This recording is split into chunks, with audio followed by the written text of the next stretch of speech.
شيء يا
بسم الله الرحمن الرحيم. مشاهدينا الأعزاء والحفل الكريم، السلام عليكم ورحمة الله تعالى وبركاته، وأسعد الله صباحكم بكل خير. نحييكم من هنا من أرضية ميدان الشحانية لسباقات الهجن العربية الأصيلة، حيث نتواصل مع حضراتكم ضمن فعاليات هذا السباق المحلي الثالث في يومه الثالث. اليوم يوم اللقاية لهجن أبناء القبائل، وبرنامجنا الصباحي لهذا اليوم هو عبارة عن إقامة 28 شوط خاصة جميعها لسن اللقاية، بينما ال10 أشواط الأولى جوائزها جوائز عينية قيمة، سيارات رصدت للفائزين بالمراكز الأولى. وهذا هو الشوط الأول الرئيسي الخاص باللقاية البكار المفتوح لهجن أبناء القبائل في هذا اليوم التاريخي للفائزين. هذا اليوم يوم الجمعة 11 من شهر أكتوبر لعام 2019، 12 من شهر صفر لعام 1441 للهجرة. مشاهدينا الأعزاء، نرحب بالمشاهدين الكرام عبر شاشة قناة الريان الفضائية والقنوات الناقلة وموقع الأبرقة لسباقات الهجن الذي أكمل عامه التاسع، متمنين له التوفيق. هذا الموقع الذي يخدم ملاك الهجن وهذه الرياضة العزيزة في دولة قطر. مشاهدينا الكرام، أيها الحفل الكريم، مسافات هذا اليوم هي 4 كيلومترات، كما لا يفوتني الترحيب بالمستمعين الأعزاء عبر أثير الراديو 88.6 عبر إذاعة الهجن، وعبر قناة الريان وأثيرها 98 FM، وأيضا نرحب بكل الحاضرين على أرضية الميدان. هذه الجماهير الغفيرة التي لفت أرضية ميدان التحدي تحسبا وتأهبا لانطلاقة أول أشواط الصباح. جائزة هذا الشوط هي جائزة عينية قيمة، سيارة نيسان بترول ستيشن XE رصدت للفائزة بالمركز الأول. وهناك أيضا تسعيرة وضعت لهجن الشحانية دعما لملاك الهجن ومحبين هذه الشعارات وهذا الإرث الأصيل الذي حافظنا عليه جيلا بعد جيل. مشاهدينا الكرام، هذا الشوط الأول الرئيسي تشارك فيه 37 بكرة حاضرة ومتواجدة. هدف المشاركين، هدف الملاك، هو انتزاع سيارة النيسان بترول ستيشن، وأيضا الناموس الذي سينهال على ملاك الهجن بعد فوزها مباشرة. نتمنى لهم جميعا التوفيق والناموس والخير في ظل دعم وتوجيهات حضرة صاحب السمو سيد الشيخ تميم بن حمد آل ثاني أمير البلاد المفدى، داعم هذه الرياضة العزيزة، داعم شتى المجالات وشتى السبل في دولة قطر الحبيبة. مشاهدينا الأعزاء، ينطلق هذا الشوط الأول الرئيسي. بسم الله وعلى بركة الله، بسم الله نبدأ وعليه نتوكل، ومنه سبحانه وتعالى نطلب التوفيق والسداد والنجاح والتوفيق لنا ولكل المشاركين. حيث انطلق هذا الشوط بقوامه 37 بكرة، هدف الجميع هو انتزاع هذا الشوط الأول الرئيسي المفتوح. مقدمة الشوط ومن تحتل المركز الأول مباشرة مباشرة مع الانطلاقة، مع رفع ستارت الانطلاقة. هنا الظبي لمسفر بن علي بن مسفر بن سفران، حائزة على المركز الأول في السباق الماضي. الدور دور المركز الثاني. وصلت العنود لصالح بن حمد بن صالح بوشريدة، حصل دخول على العنود من قبل الثريا لصالح أو لمحمد بن مسعود بن قطامي، خطفت المركز الثاني. الدور دور المركز الثالث. اللي تتدخل على المركز الثالث غزر لعمر بن محمد بن ماجد الحجري، ضيفة عزيزة عانية من سلطنة عمان الشقيقة. ننتقل إلى المركز الرابع، والعنود لصالح بن حمد بن صالح بوشريدة مع المركز الرابع. بينما الدور دور المركز الخامس. وصلت مطرة، تعود ملكيتها لعبد الله بن حمد بن محمد بوصلعة مع المركز الخامس. هذه نتيجتنا أيها الأعزاء، أيها الحفل الكريم، للمراكز الخمسة المتقدمة الأولى في هذا الشوط المفتوح، في هذا الشوط الذي حضرت فيه أقوى الأسماء، أقوى الشعارات من قبل ملاك الهجن ومحبينها. هال الخبرة حاضرين، من لهم باع طويل في عالم التضمير، في هذا المجال المحبب لدى ملاك الهجن في الخليج وفي دولة قطر، حيث نرحب بكل المشاركين من دول مجلس التعاون الخليجي. العودة إلى مقدمة الشوط، إلى المركز الأول. الظبي مسفر بن سفران يقدم الظبي على المركز الأول، يدفع بها بهذا الشعار المميز، بهذا الشعار الذي له صولاته وجولاته في كل الميادين. بينما المركز الثاني الثريا حاصلة على عدة نقاط في هذا الموسم، وفي الموسم الماضي رصيدها مليء بالإنجازات.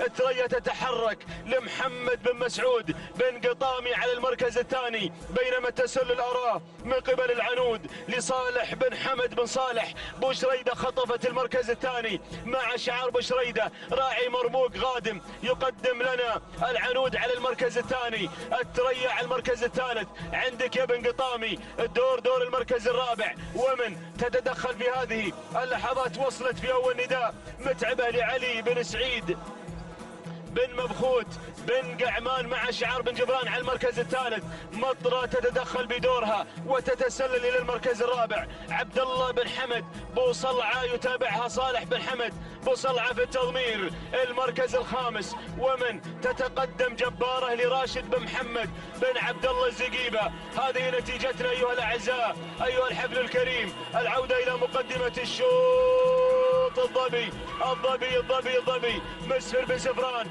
وصلك بوصلعة يا راعي الظبي. وصلت مطرة على المركز الثاني. عبد الله بن حمد بن محمد بوصلعة رصيدها مليء بالإنجازات، حاصلة على عدة نقاط في هذا الموسم وفي المواسم الماضية. ياهي معركة على انتزاع النيسان بترول ستيشن، وعلى المركز الأول مطرة والظبي. الله يا سلام. الظبي مسفر بن سفران. بينما مطرة بوصلعة مع المركز الثالث. يصل الزقيبة مع جبارة على المركز الثالث. راشد بن محمد بن عبد الله الزقيبة. العودة إلى مقدمة الشوط. الظبي مطرة والظبي. معركة الكبار، معركة الشوط المفتوح للقاية. الكيلومتر الأخير، الكيلومتر المثير، التسعيرة والسيارة والناموس لمن من هؤلاء العمالقة. مطرة والظبي ومطرة. اللحظات الحاسمة. مطرة تتسلل، تنطلق مطرة على المركز الأول. بينما الظبي مع بن سفران مع المركز الثاني. النيسان بترول الستيشن. الظبي ومطرة والظبي. تحركت مطرة لتنتزع المركز الأول. مطرة بوصلعة تمطر عزبة بوصلعة بالناموس. عبد الله بن حمد بن محمد بوصلعة خطف المقدمة، خطف المركز الأول. الله يا سلام. الظبي تحاول مسفر بن سفران مع المركز الثاني، ولكن مطرة بوصلعة تنتزع الشوط المفتوح، تنتزع الشوط الحساس. الله يا مطرة خطفت المركز الأول. وهنا وصول خطير. الدوحة وصلت الدوحة. يا سلام.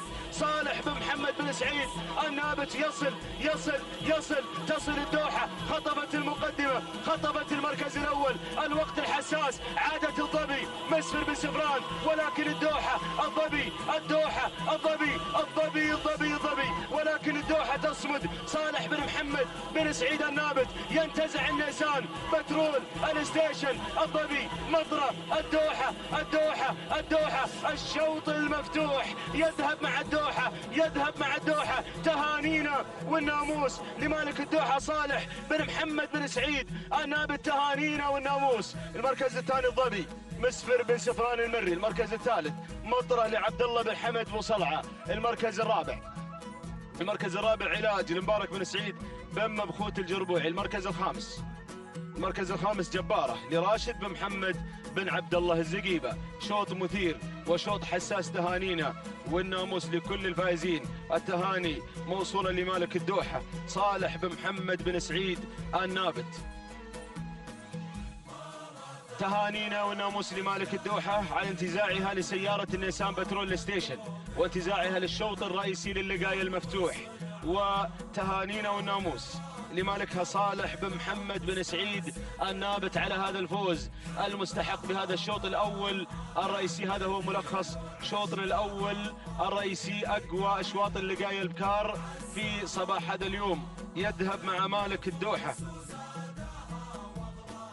صالح بن محمد بن سعيد النابت من قطعت مسافة الشوط في 6 دقائق ثانية واحدة و23 جزء من الثانية. التهاني والناموس لمالك الدوحة صالح بن محمد بن سعيد النابت.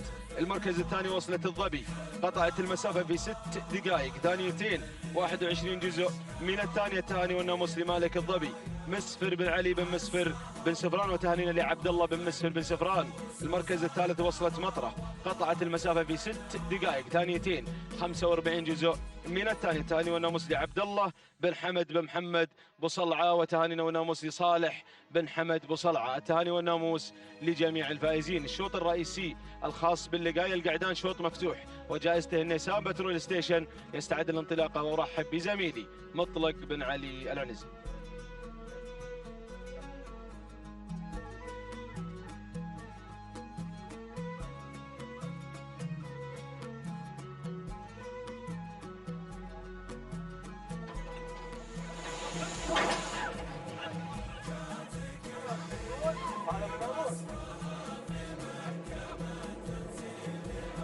بسم الله الرحمن الرحيم. أيها الإخوة المتابعون مشاهدينا الكرام في كل مكان، أسعد الله صباحكم جميعا بكل خير. أحييكم أرحب بحضراتكم في هذا اليوم المبارك يوم الجمعة 11 من أكتوبر 2019 حيث ننطلق اليوم ونستمتع في سباقنا ومحلينا الثالث ضمن هذا الموسم موسم 2019 حيث قبل لحظات انطلق شوطنا الأول الرئيسي الخاص بالقعدان شوط اللقاية الأول الرئيسي في أشواطنا وجوائزنا العينية 10 سيارات التي رصدت في هذا الصباح الجميل. يا سلام إشراقة ولا أروع.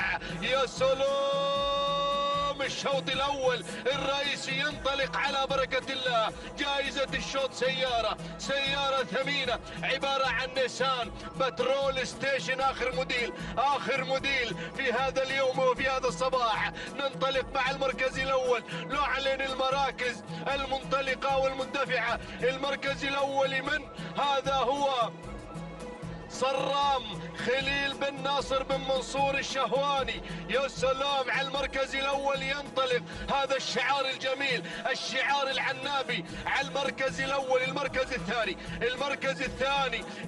الثاني الكايد سعد بن مبارك بن ضعيف آل نابت المري على المركز الثاني. المركز الثالث مرحبا بالسيل. هذا هو السيل اللي أخذ الكم الهائل من الترجيحات.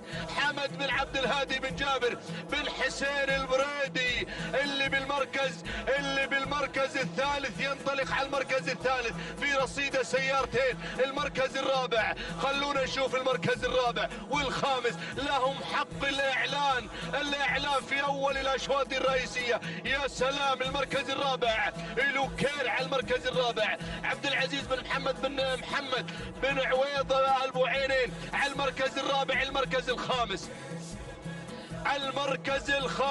المركز الخامس زود راشد بن سعيد بن راشد بوضحى المري على المركز الخامس. 4 كيلومترات يا اخواني يفصلنا هذا المسار، مسار اللقاية الرئيسي اليوم يا البريدي. اليوم هو إثبات الوجود للسيل وإنجازات السيل. هل سيحقق السيارة الثالثة ويضيفها إلى إنجازاته التي سجلها وسطرها في مسيرة حافلة من الإنجازات؟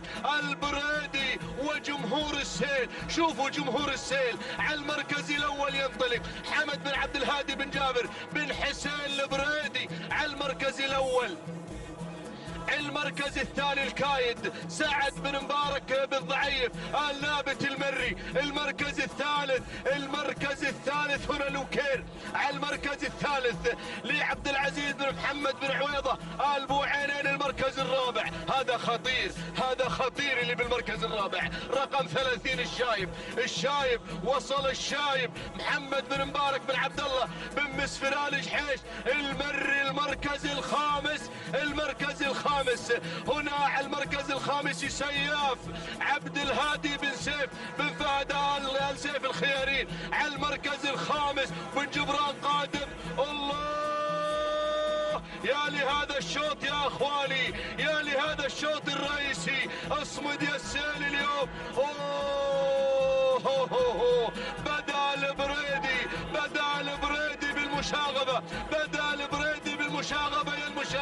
بدأ البريدي بالمشاغبة. هنا هل هي ثقة يا البريدي؟ هل هي ثقة بالسيل وبإنجازات السيل أن تقدم جديد السيل في هذا الصباح؟ الله، السيل على المركز الأول. بن دلمو قادم، راشد بن بطي الزعبي قادم، ولكن السيل بإنجازاته يضيف السيارة الثالثة مع هذا المسار. المركز الثاني حاجب يا حاجب راشد بن بطي الزعبي قادم الشرس بكل قوة، باحثا عن تحقيق ناموس رئيسي في هذا الصباح مع حاجب على المركز الثاني. لكن الترشيحات على السيل، والسيل قادم السيل بالمركز الأول.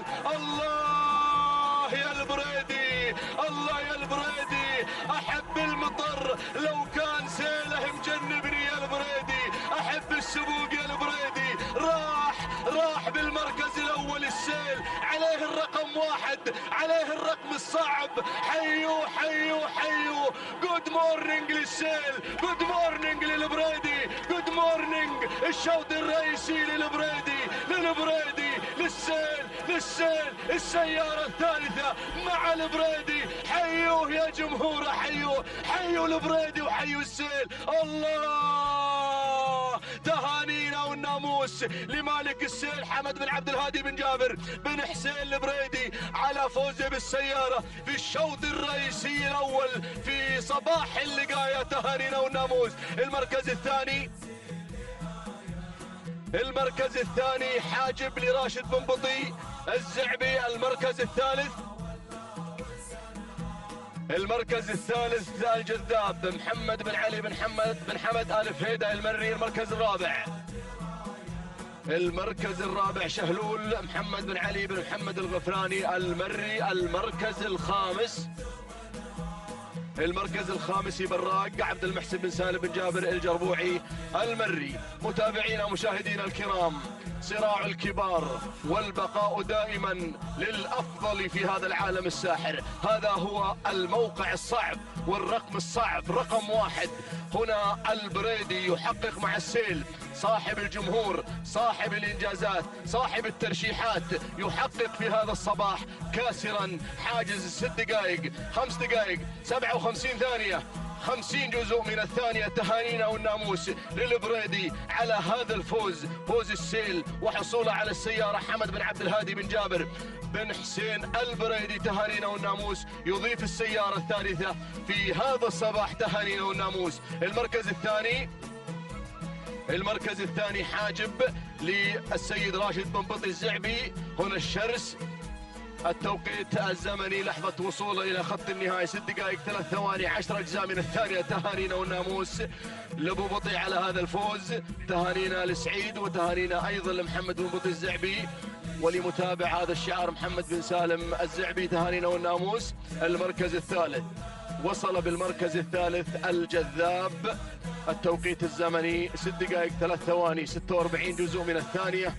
صاحب المركز الثالث هو الجذاب للسيد محمد بن علي بن حمد آل فهيدة المري. تهانينا والناموس يا بن عايض على هذا الفوز الكبير في هذا الصباح. تهنئة خاصة نزفها على الهواء مباشرة لمالك السيل حمد بن جهمان البريدي على هذا الفوز المستحق في هذا الصباح الجميل.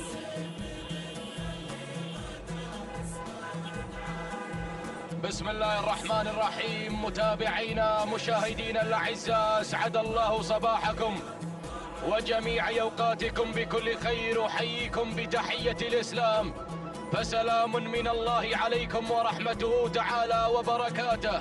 من هنا من على أرضية هذا الميدان، ميدان التحدي، ميدان الشحانية لسباقات الهجن العربية الأصيلة، على بركة الله ينطلق شوطنا الثالث للقاية الابكار، ومن مسافة 4 كيلومترات جائزة هذا الشوط نيسان باترول ستيشن. إذا متابعينا الأعزاء، انطلقت هذه الأسماء واندفعت هذه الشعارات تتقدم مباشرة مع المركز الأول. أرى البداية والصدارة من تنطلق، الظبية مع المركز الأول من تندفع، أو عفوا النجود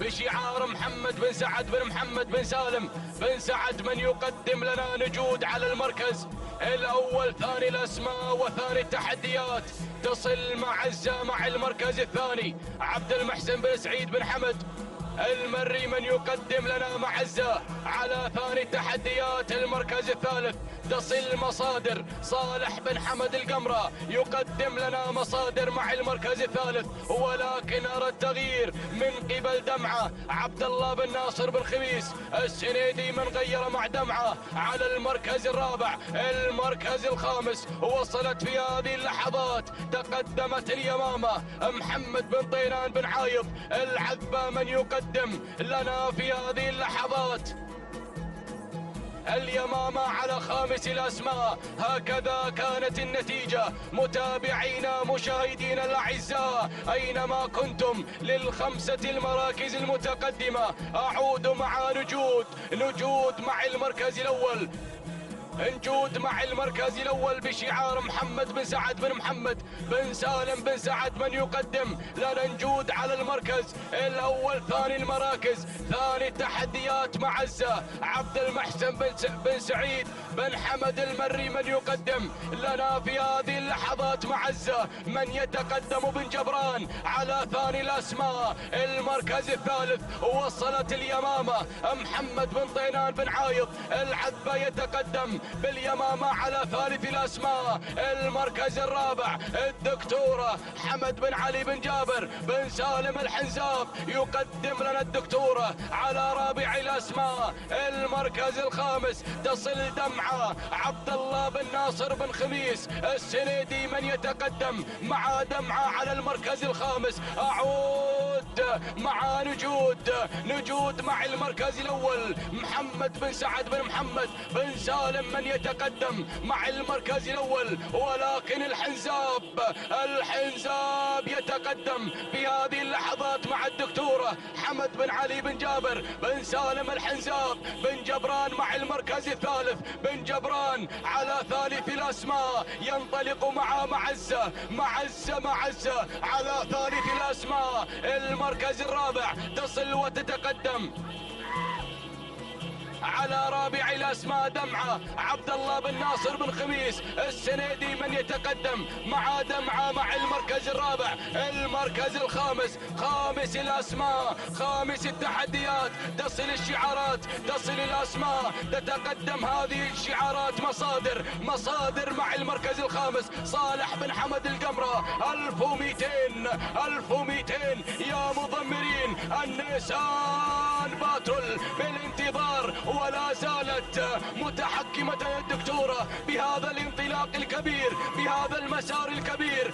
الله يا الدكتورة، الكيلومتر الأخير، الكيلو الخطير، الكيلو المثير. الدكتورة حمد بن علي بن جابر بن سالم الحنزاب. دمعة عبد الله بن ناصر بن خميس السنيدي يتواصل مع دمعة على المركز الثاني. دمعة يا دمعة بن جبران مع معزة على ثالث الأسماء. يتقدم بن جبران على ثالث التحديات.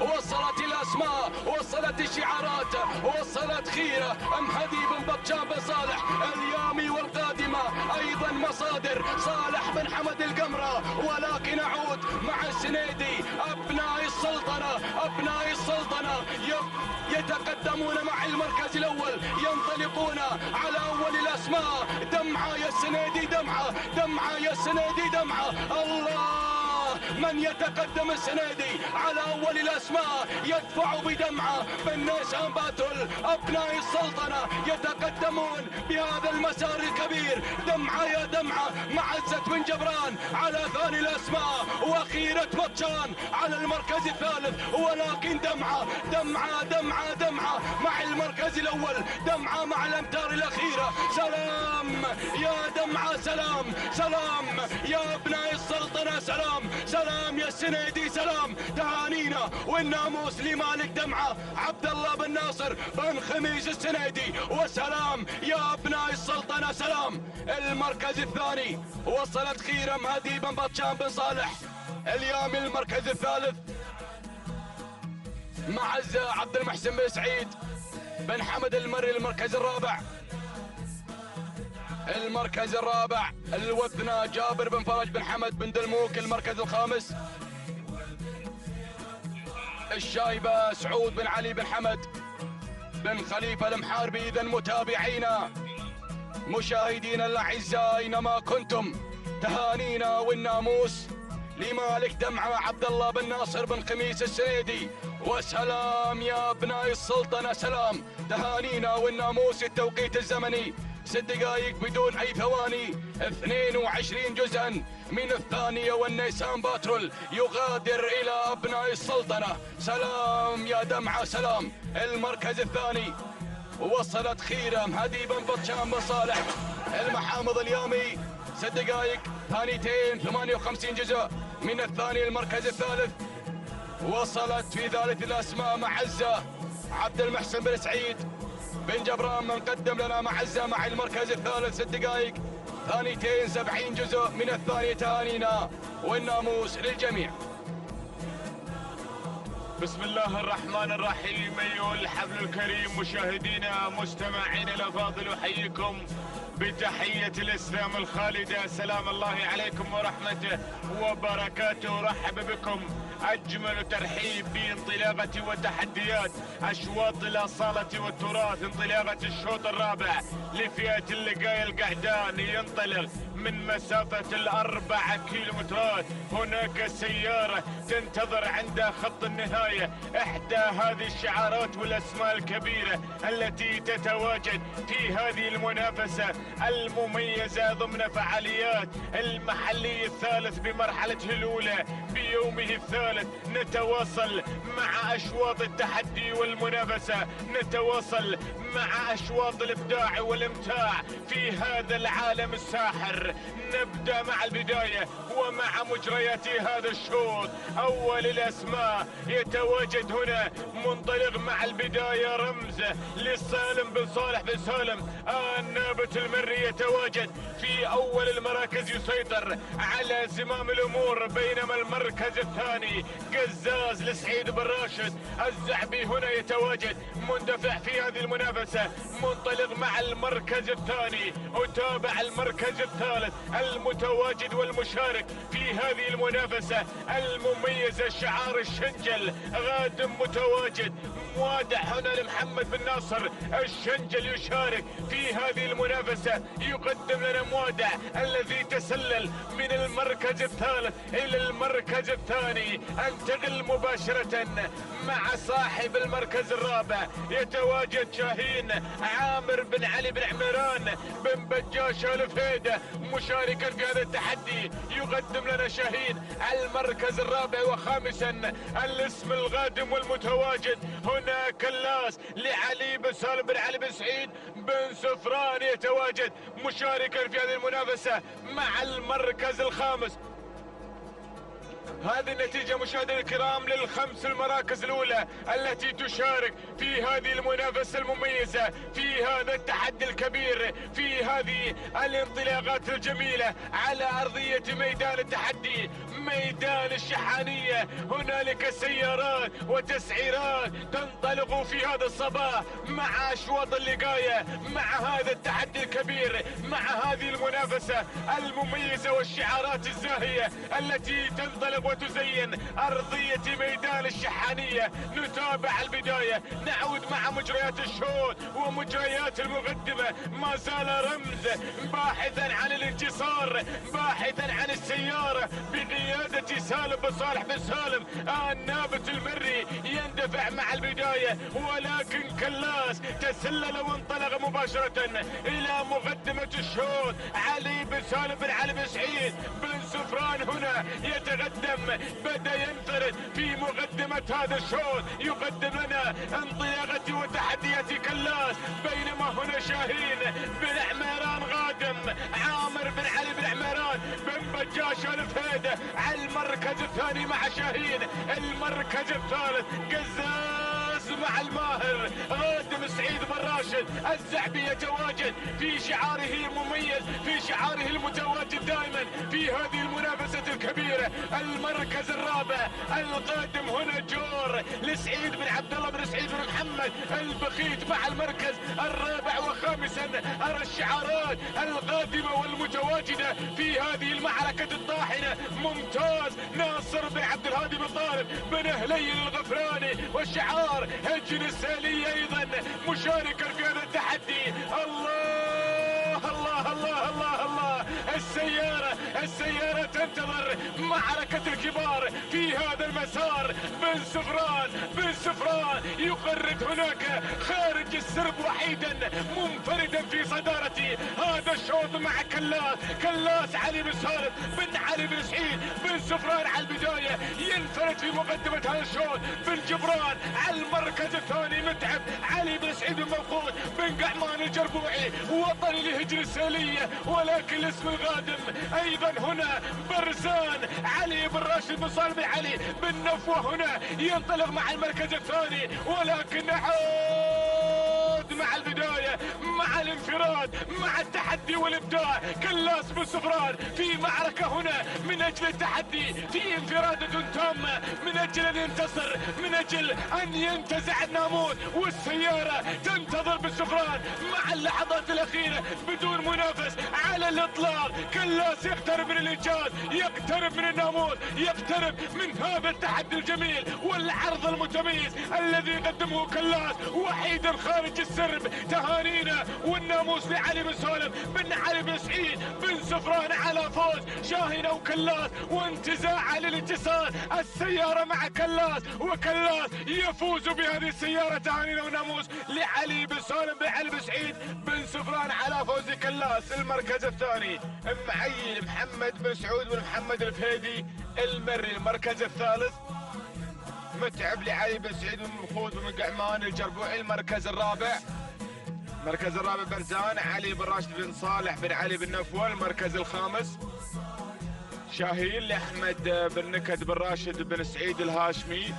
هكذا مشاهدينا الكرام مستمعينا الأفاضل تابعتم معنا المنافسة والتحدي في انطلاقة وتحديات هذا الشوط، فكان كلاس حاضرا متوجا بناموس هذا الشوط 5 دقائق 56 ثانية 86 جزءا من الثانية، توقيت مميز وما زال هو الأفضل تحت أقدام كلاس.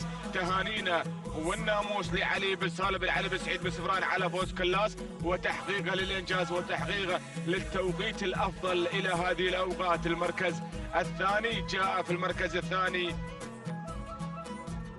معي، حصل على المركز الثاني 6 دقائق ثانية وحيدة 60 جزء من الثانية. تهاني والناموس لمحمد بن سعود ومحمد الفهيدي المري على فوز معي في المركز الثاني. المركز الثالث وصل متعب 6 دقائق ثانيتين 22 جزءا من الثانية. تهاني والناموس لعلي بن سعيد بن مفقود بن قعمان الجربوعي على فوز متعب في المركز الثالث. تهانينا والناموس لجميع الفائزين.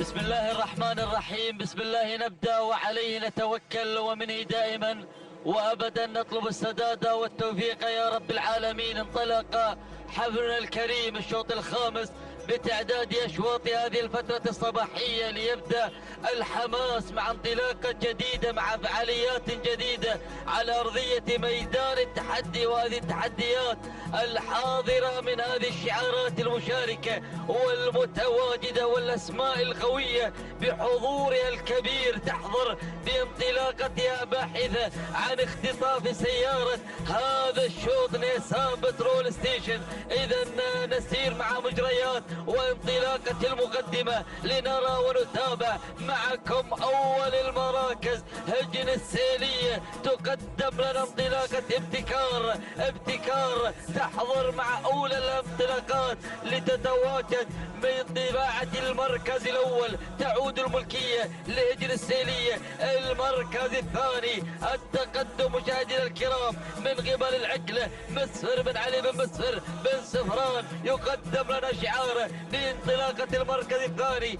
المركز الثالث التواجد من الباسلة صالح بن حمد بن صالح أبو شريدة العذبة مع المركز الثالث. المركز الرابع من الجانب الأيمن نتابع قدوم الأسماء، نتابع التواجد من قبل الهقوة محمد بن راشد بن سعيد بن برقان. والمركز أو هنالك بن قربان آل جحيج يقدم لنا انطلاقة المركز الرابع. المركز الخامس التقدم مشاهدينا الكرام والحضور من شعار بن جبران القادم مع فزاع عبد المحسن بن سالم بن جابر الجربوع المري. هذا هو النداء الأول للأسماء الخمسة الأولى المتقدمة والمتنافسة في مجريات هذا الشوط. لنعود إلى البداية لنتابع مجريات المقدمة. بن سفران بدأ بالإعلان عن انطلاقة البداية بحضور شعاره على المركز الأول،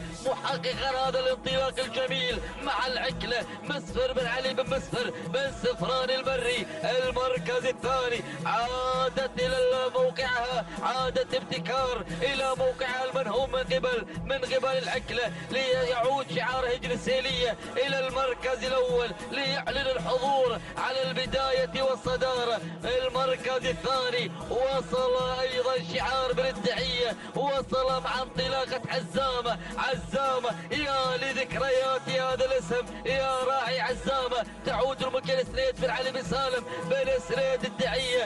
المركز الثالث التقدم من حاملة الرقم 3 العقل المسفر بن علي بن مسفر بن سفران المري. المركز الرابع نتابع معكم الوصول من قبل وجده فهد بن عميران بن بجاج بن عايض الفحيده.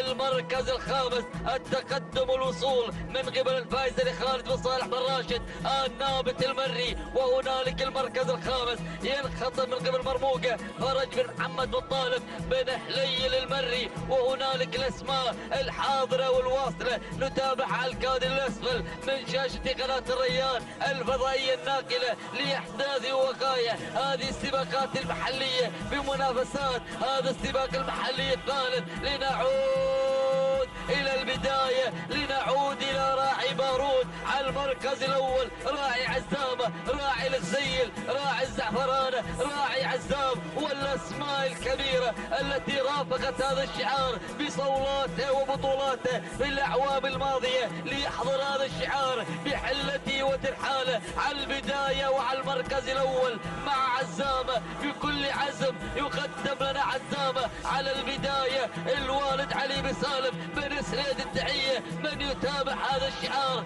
الداعم لهذا الشعار بتحدياته.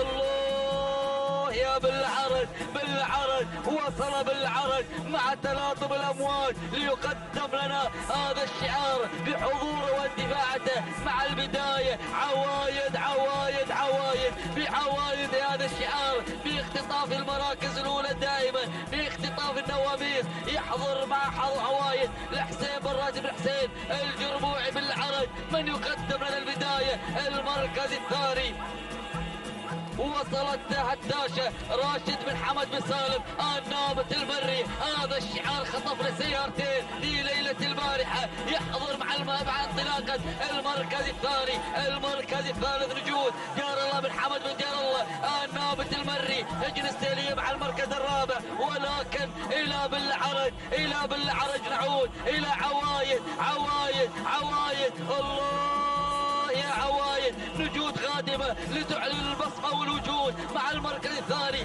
جار الله بن حمد بن جار الله النابت المري. ولكن البداية مع عوايد، عوايد بالعرج، عوايد بالعرج نجود بن نابت على المركز الثاني. اللحظات الحاسمة السيارة النيسان. الله يا عوايد، عوايد ما زالت مسيطرة على البداية خاطفة حتى هذه اللحظات. النيسان بترول ستيشن لتكون هي البطلة المتوجة الخاطفة لسيارة هذا الشوط، محققة أول المراكز مؤدية بالعرج هذا الناموس الغالي الصباحي مع انطلاقتين المركز الأول الثاني والتبريكات لحسين بن راشد بن حسين بن سعيد الجربوع المري على هذا الفوز المستحق. المركز الثاني وصل نجود لجار الله بن حمد بن جراه النابت المري. المركز الثالث وصلت هتاش راشد بن حمد بن سالم النابت المري. المركز الرابع كان الوصول من غير هزاعي عبد المحسن بن سالم بن جبران. المركز الخامس كان الوصول من ابتكار الهجن السيلية. مشاهدينا الكرام متابعينا الاعزاء تابعنا معكم عوايد، تابعنا معكم عوايد وتابعنا ماذا يقدم لنا بريك بالعرج المري مع اختطاف ناموس هذا الشوط 5 دقائق 56 92 جزء من الثانية. الثانية والتبريكات نزف والي حسين بن راشد بن حسين بن سعيد الجربوعي على فوز عوايد وتسجيله لثاني افضل توقيت. الثاني والتبريكات المركز الثاني كان الوصول من قبل نجود 5 دقائق 57 ثانية 70 جزء من الثانية. الثالث تبريكات لجار الله بن حمد بن جار الله النابت المري. المركز الثالث كان الوصول مشاهدينا الكرام من قبل هتاشة 6 دقائق بدون أي ثواني، 48 زمن الثانية. الثاني التبريكات نزف لراشد بن حمد بن سالم النابت المري.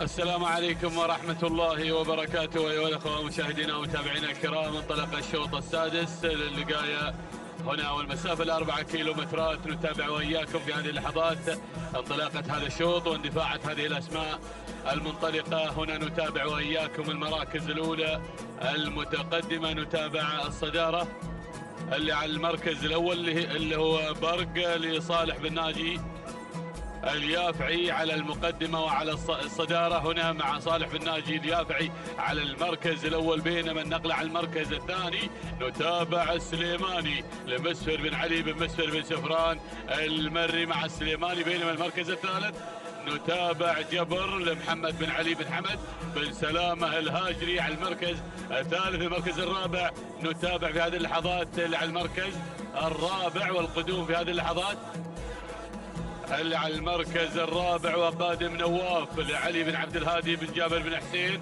البريدي قادم مع نواف اللي بدأ يغير من مركز إلى مركز. هذه اللحظات المركز الخامس نتابع في هذه اللحظات ومن يصلنا على المركز الخامس نتابع هنا في هذه اللحظات اللي هو راهي لراشد بن علي بن محمد بن ديلة الفهيدة هنا مع المركز الخامس قادم هنا مع راهي في هذه اللحظات ولديه نقطة في أحد المحليات الماضية.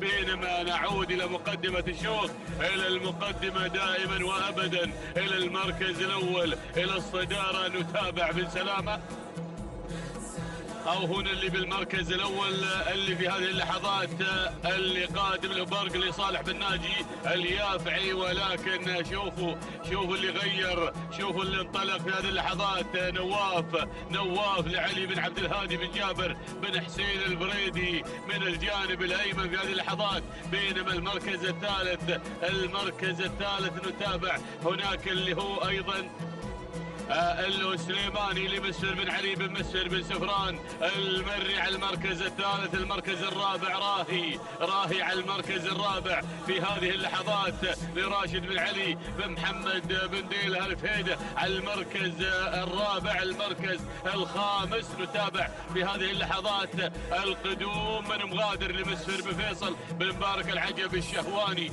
قادم مع المركز الخامس. وأيضا شعار بن سلامة أيضا قادم في هذه اللحظات. ولكن نعود إلى المقدمة، نعود إلى الصدارة إلى برق يا برق على المركز الأول ومع صالح بن ناجي بن الشيخ اليافعي على المركز الأول وعلى مقدمة هذا الشوط على المركز الأول. بينما المركز الثاني بدأ راهي يتسلل، بدأ راهي في هذه اللحظات راشد بن علي بن ديلة يا سلام الفهيدة هنا قادم مع المركز الثاني. المركز الثالث ارصدون اللي قادم اللي وصل في هذه اللحظات.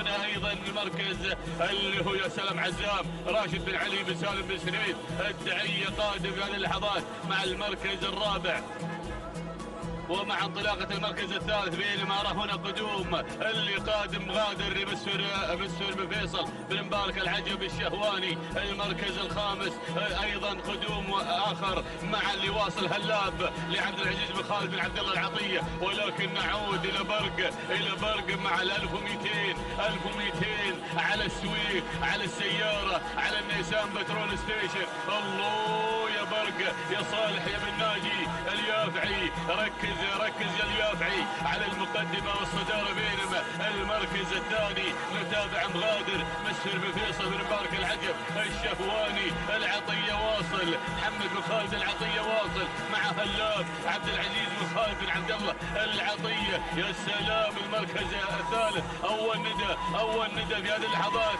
مع اللي قادم اللي هو الصايف حمد بن محمد بن محسن بن جمعان المري قادم في هذه اللحظات مع المركز الثالث. المركز الرابع ولكن الله بالسلامة قادم. هناك أيضا جبر محمد بن علي بن حمد بن سلامة. ولكن نعود إلى المقدمة السلام بدأ التنافس مع الثلاثة اللي على المقدمة. التنافس خطير مع اليافعي ومع العطية ومع بن جمعان. الله يا سلام ولكن شوفوا شعار بنديله، شعار بنديله قادم في هذه اللحظات، مجمل زيد بن محسن بن علي بنديله رجل الخطوط النهائيه. ديروا بالكم ما شاء الله، يا سلام يا سلام الامتار الاخيره، ولكن المقدمه الله يا هلاب هلاب هلاب هلاب لعبد العزيز بن خالد بن عبد الله العطيه العطيه. سلام هنا مع هذا الشعار، نارا على علم يا العطيه، على هذا الاداء والتميز مع هلاب هلاب هلاب هلاب على المقدمه. يا سلام وبنديله قادم، بنديله قادم، ولكن هلاب هلاب هلاب هلاب، ولكن الله يا سلام يا سلام. شوف الخطوره شوف الخطوره والامتار الاخيره. هلاب هلاب هلاب مجمل، هلاب هلاب. تهانينا يا العطيه، تهانينا تهانينا لعبد العزيز بن خالد بن عبد الله العطيه. يا سلام انتزع النيسان بترول ستيشن. سلام والتحيه لعبد العزيز بن خالد بن عبد الله العطيه على فوز هلاب بالنيسان. بينما المركز الثاني،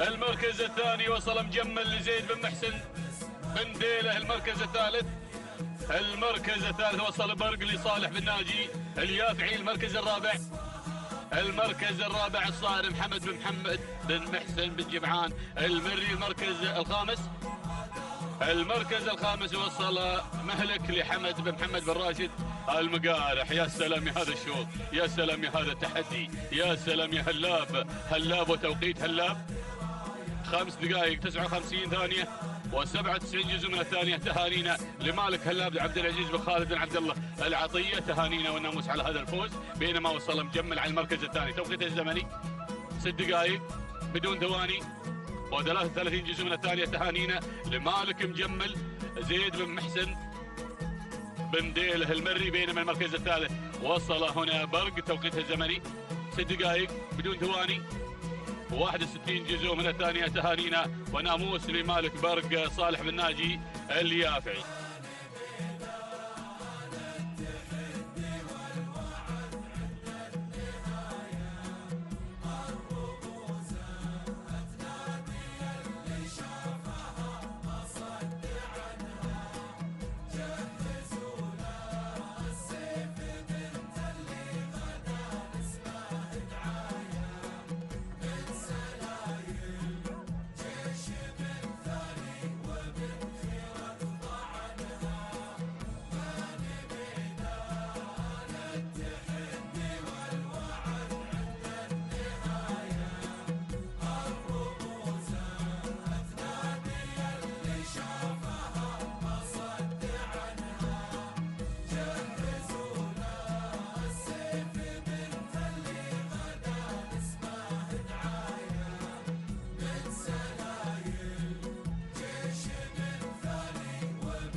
بسم الله الرحمن الرحيم، بسم الله نبدأ وعلى بركة الله نستعين. مشاهدينا الأعزاء نحييكم مع انطلاقة شوط آخر من أشواطنا في هذه الفترة الصباحية. نتابع مع حضراتكم تحديات سن اللقاية ورحلة ال4 كيلومترات في منافسات سباقنا المحلي الثالث. ينطلق سابع الأشواط الصباحية في تحديات والأجمل على أرضية ميدان التحدي ميدان الشحانية لسباقات الأجن العربية الأصيلة. شوط للإبكار والجائزة نيسان بترول ستيشن مقدمة في هذا الشوط لمن يخطف الأضواء ويخطف الناموس الغالي في هذا التحدي الصباحي المميز. نتابع معكم مشاهدينا الأعزاء هذه الانطلاقة بتحدياتها إلى خط النهاية. نبدأ مباشرة مع مقدمة الشوط. الجازي في المركز الأول، أول الأسماء المندفعة سعد بن سعيد بن سعد الرفادة من يتقدم مع الجازي في المركز الأول وفي صدارة الشوط. بينما النقلة مع المركز الثاني. أتابع الثاني المراكز مشاهدين الأعزاء. إحدى الشعارات اللي بدأ يتقدم أيضا في هذا التحدي الجميل وفي هذا الاندفاع المتميز. نتابع تقدم واندفاع مميز من خلال العنود لحمد بن سالم بن جابر الجربوع المري، من ايضا تنطلق على مستوى المركز الثاني وفي ثالث. او هذه اللي تقدمت مشاهدينا الاعزاء. نتابع التواجد من دومه لفرج بن محمد بن طالب بن هليل، يقدم دومه في المركز الثاني والثالث. المراكز تصل هناك حشبه العدم الكيتا لناصر بن عمير بن ناصر الرمزان النعيبي، بينما في المركز الرابع رابع المراكز وصول من مذخوره تتقدم في هذه اللحظات لصالح بن حمد بن راشد آل بريص المري. وخامس المراكز من هناك نتابع التواجد من بشاير لجابر بن فرج بن جابر الحنزاب المري.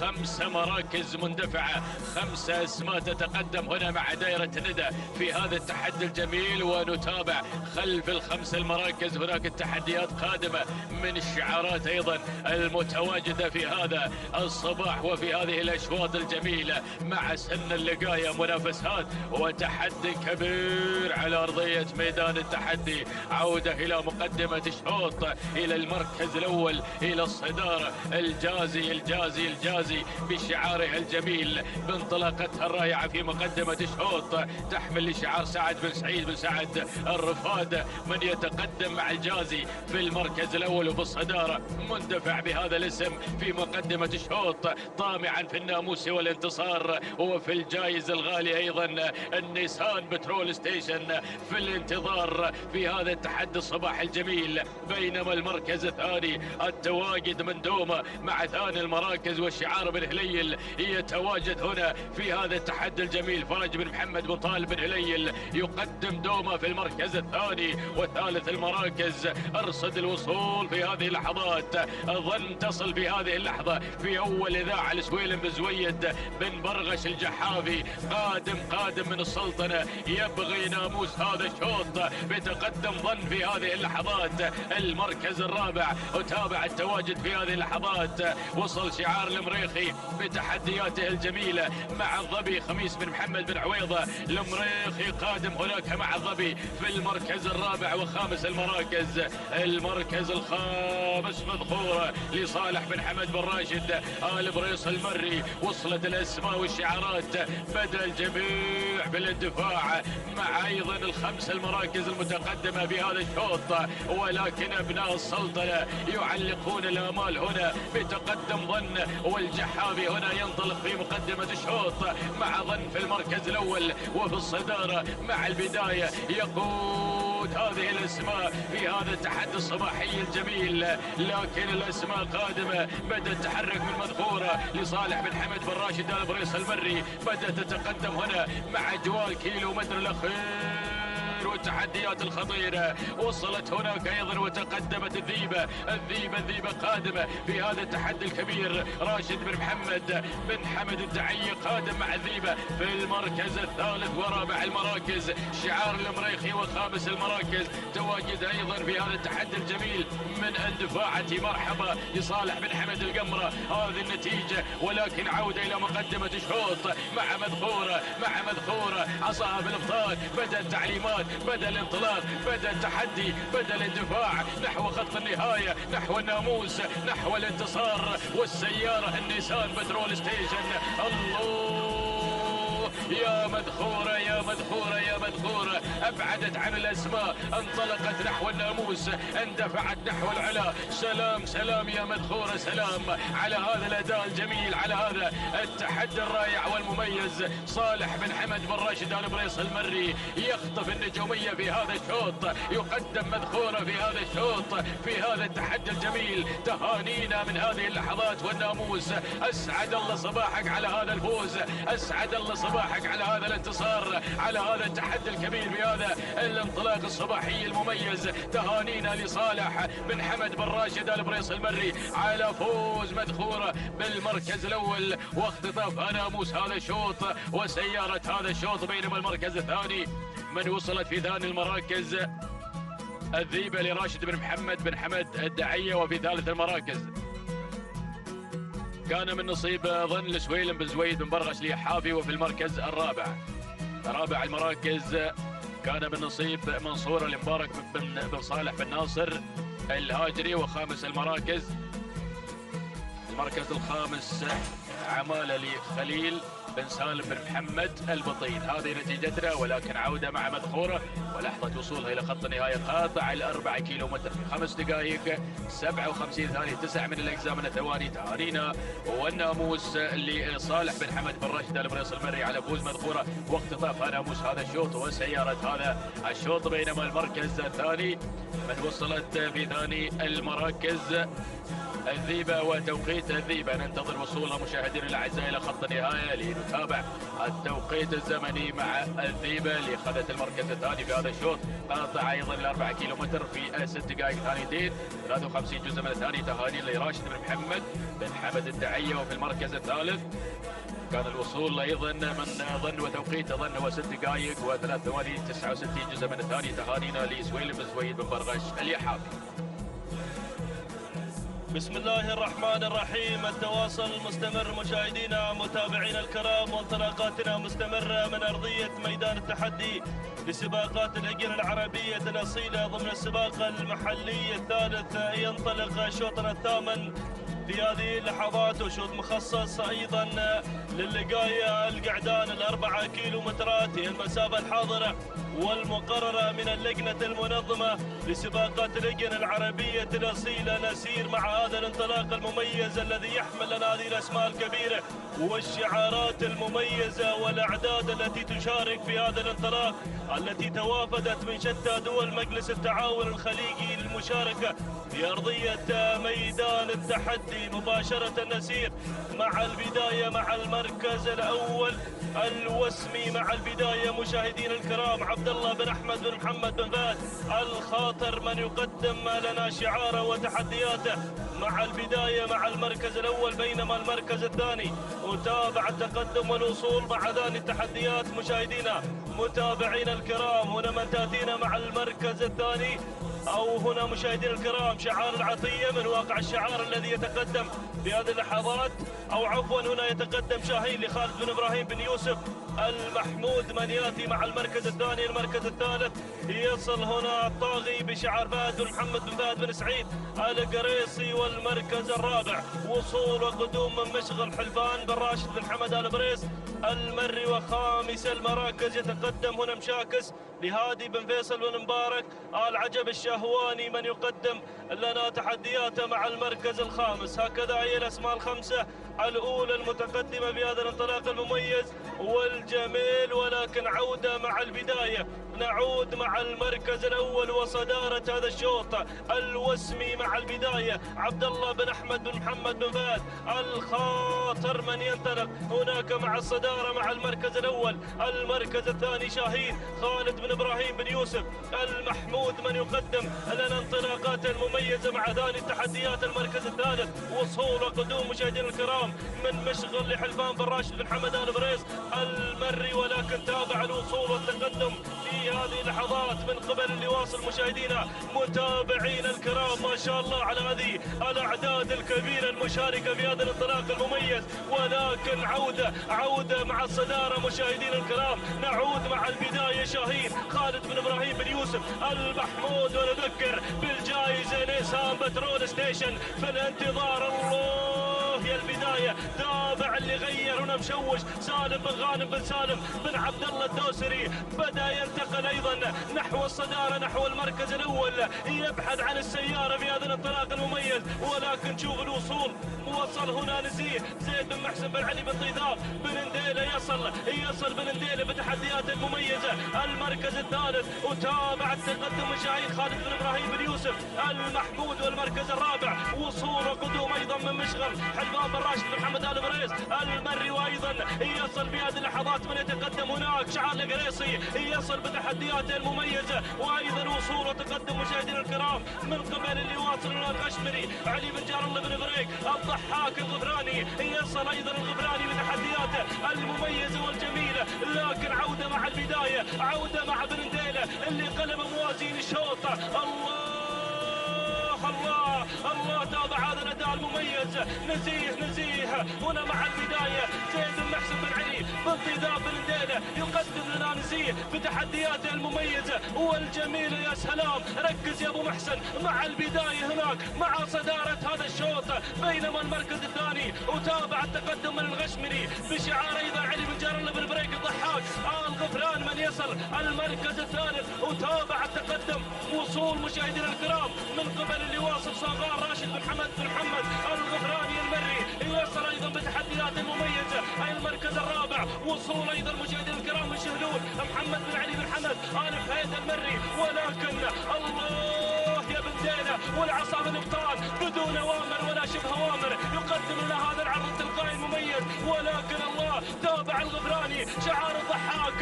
يا ابو محسن روح مع البدايه، جماهيرك محبينك يطالبونك بالناموس والانتصار. الله يا البدايه، برنديلة يقدم لنا شعاره، يقدم لنا نزيه. سلام نزيه، سلام برنديلة، ومشكور يا ابو محسن على هذا الاداء المميز اللي يقدمه نزيه. سلام نزيه، سلام ومشكور على هذا الاداء المميز والجميل. واختطاف السياره لسان بترول ستيشن المركز الثاني، ووصل صغار راشد بن حمد بن محمد الغفراني المري المركز الثالث.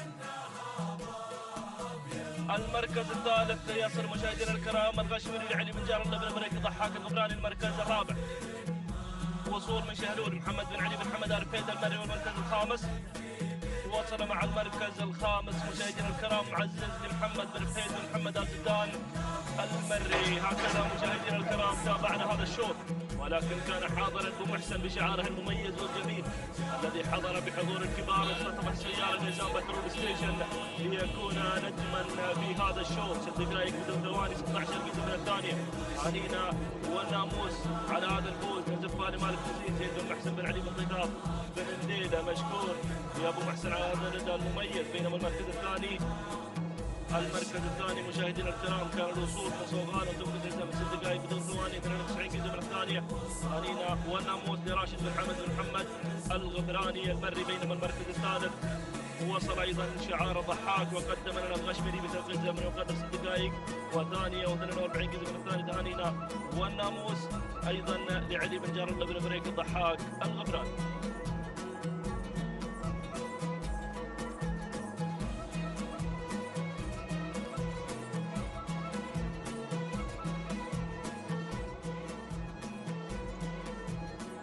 بسم الله الرحمن الرحيم. متابعينا مشاهدينا الاعزاء، على بركة الله ينطلق شوطنا التاسع للقاية الابكار، ومن مسافة 4 كيلومترات. جائزة هذا الشوط نيسان باترول ستيشن. اذا متابعينا الاعزاء انطلقت هذه الاسماء واندفعت هذه الشعارات، تتقدم مباشرة مع المركز الاول الصدارة والبداية الميهولة فهد بن حمد بن سالم المري من يقدم لنا الميهولة على أول الأسماء وأول التحديات. المركز الثاني، ثاني المراكز تصل الثاير محمد بن سالم بن محمد آل سنيد من يتقدم مع الثاير مع المركز الثاني. والمركز الثالث تصل بهذه اللحظات شرته هجن السيلية مع المركز الثالث. والمركز الرابع، رابع الأسماء تتقدم انتزاع صالح بن مسلم بن طالب بن عقيل من يقدم لنا انتزاع مع المركز الرابع. والمركز الخامس، خامس الأسماء، خامس التحديات من تتقدم على خامس الأسماء، وتنطلق الصيدلية صالح بن حمد بن صالح بوشريد العذبة من يقدم لنا الصيدلية على خامس الأسماء. هكذا كانت النتيجة متابعينا مشاهدينا الأعزاء للخمسة المراكز المتقدمة. أعود مع الميهولة، أعود مع المركز الأول فهد بن حمد بن سالم النهاب المري من يقدم لنا الميهولة على أول الأسماء. المركز الثاني تصل بهذه اللحظات وتتقدم الثاير محمد بن سالم بن محمد آل سريد من يقدم لنا الثاير مع المركز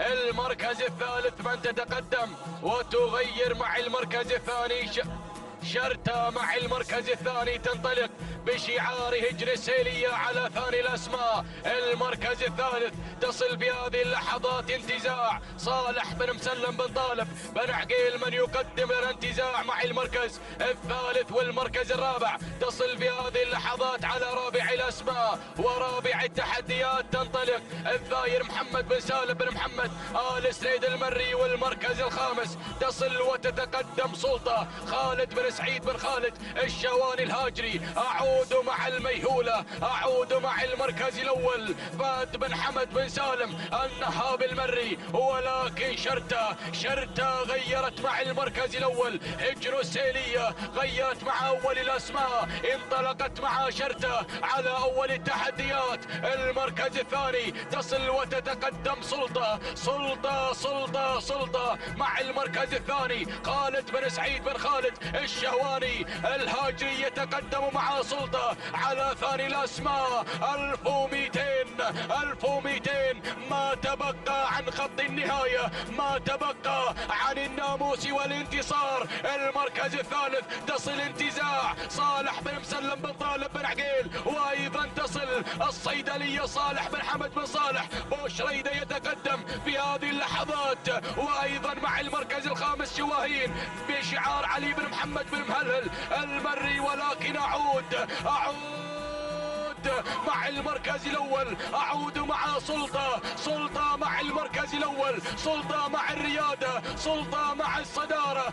الله يا خالد يا خالد يتقدم شعار خالد مع المركز الأول بشعار سلطة. خالد بن سعيد بن خالد الشهواني الهاجري يتقدم مع سلطة. المركز الثاني شرتة هجن السيلية على ثاني الأسماء. المركز الثالث شواهين علي بن محمد بن مهلهل المري يتقدم مع شواهين. وأيضا تصل في هذه اللحظات عرين علي بن راشد بن علي المعاضيد يتقدم مع عرين. ولكن أعود مع سلطة، أعود مع المركز الأول. سلطة مع النيسان، سلطة مع الباترول تتقدم بشعار الشواني، تتقدم بشعار خالد على أول الأسماء. ولكن القادمة شواهين مع المركز الثاني. سلطة وشواهين اللحظات الأخيرة، الأمتار الأخيرة. سلطة شواهين سلطة شواهين. النيسان بالانتظار،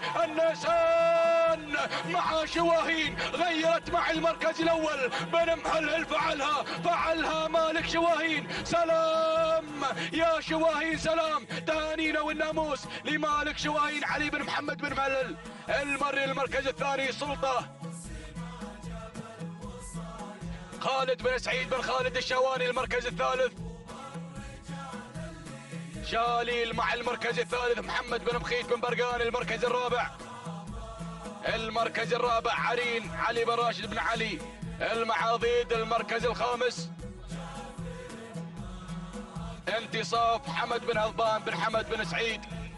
الفصل إذا متابعينا مشاهدينا الأعزاء، شاهدنا شواهين من غيرت في الأمتار الأخيرة واختطفت النيسان باترول ستيشن. توقيت الزمني ثانينا والناموس لمالك شواهين علي بن محمد بن مهلهل المري 6 دقائق بدون أي ثواني، 78 جزء من الثانية. تهانينا والناموس لك يا بن مهلهل على هذا الفوز والانتصار. المركز الثاني وصلت فيه سلطة خالد بن سعيد بن خالد الشهواني مع المركز الثاني 6 دقائق ثانية 52 جزء من الثانية. تهانينا والناموس. المركز الثالث شاليل محمد بن بخيت بن برقان من قدم لنا شاليل مع المركز الثالث. التوقيت الزمني 6 دقائق 3 ثواني 91 جزء من الثانية. تهانينا والناموس للجميع.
بسم الله الرحمن الرحيم. مشاهدينا ومتابعينا الكرام، اسعد الله صباحكم بكل خير وبركة من هنا من ميدان التحدي، ميدان الشحانية لسباقات الهجنة العربية الأصيلة، مع تواصل انطلاقات هذا السباق المحلي الثالث. واليوم خصصت الأشواط لسن اللقاية. ينطلق مشاهدي الأعزاء 10 الأشواط، وهو شوط مخصص للإبكار من مسافة 4 كيلومترات. جائزة هذا الشوط سيارة نيسان بترول ستيشن تنتظر الفائز بالمركز الأول. نتابع مشاهدينا الكرام مع أول المراكز وأول التحديات الفائزة لسعيد بن محمد بن علي بن سعيد بن دجران المري على مقدمة هذا الشوط، بينما النقلة مباشرة إلى ثاني المراكز لنتابع هنا مشاهدي الأعزاء متعب اللي غيرت احتلت المركز الأول. حمدان بن علي بن محمد الغفران المري غير مباشرة إلى أول المراكز، بينما المركز الثالث شعار الزعبي القادم في ثالث المراكز من خلال هذا الاندفاع الكبير على ثالث المراكز. بينما المركز الرابع شعار الشنجل القادم في هذه التحديات الكبيرة من خلال تواجد درس بندر بن ناصر بن محمد بن ناصر الشنجل المري على مستوى المركز الرابع وخامس المراكز. أتابع مشاهدينا الكرام القادمة في هذا التحدي الكبير والرائع. نتابع الشامخة صالح بن حمد القمرة المري القادم مع الشامخة على مستوى خامس المراكز. هذه النتيجة مشاهدينا الكرام للمراكز الخمسة الأولى. نذهب مباشرة إلى البداية لنتابع فخر على المقدمة. الله يا فخر على الصدارة، فخر مشاهدينا الأعزاء.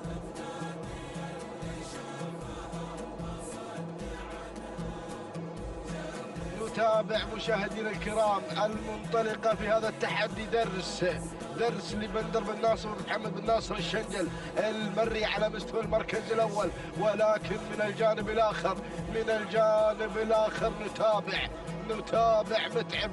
متعبة مشاهدي الأعزاء تنطلق في ثاني المراكز بشعار حمدان بن علي بن محمد الغفران المري على مستوى ثاني المراكز، ولكن المركز الثالث الله القادمة نتابع لتحمل رقم 25 ذهول راشد بن بطي بن محمد الحسنى المري، وهنا أيضا الفائزة لسعيد بن محمد بن علي بن سعيد بن دجران المري على مستوى المركز الرابع وخامسا نتابع القادمة نوف لصالح بن فرج بن حسين ابو السيقاط المري على مستوى المركز الخامس.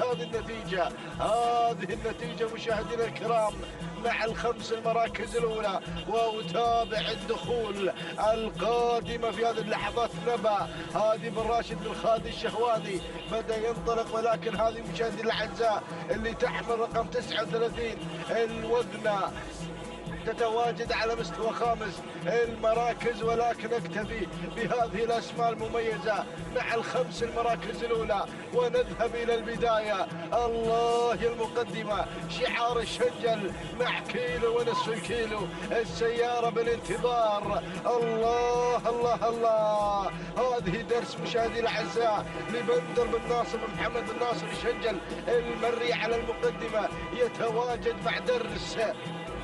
تنطلق في البداية بناموس هذا الشوط، ولكن القادم متعبة حمدان بن علي بن محمد الغفران المري على مستوى ثاني المراكز.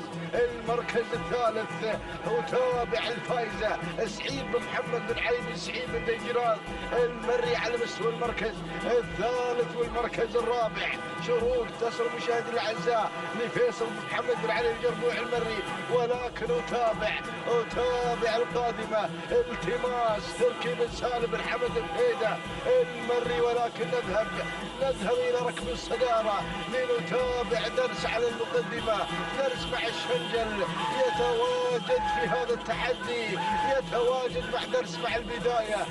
درس مشاهدي الأعزاء لبندر بن ناصر بن محمد بن ناصر الشنجل المري، ولكن القادمة التماس تركي بن سالم بن حمد الفيدة المري. اللحظات الأخيرة السيارة السيارة بالانتظار، ولكن أتابع شعار بن جبران بدأ ينضم مشاهدي الأعزاء مع أضواء جابر بن هضبان بن حمد بن سعيد المري، ولكن أتابع كذلك القدوم الكبير من قبل وفاء للسيد راشد بن حسام بن راشد بن عبد الله الزعبي، ولكن نذهب إلى الصدارة. الله يا التماس مع السيارة مع الناموس المميز.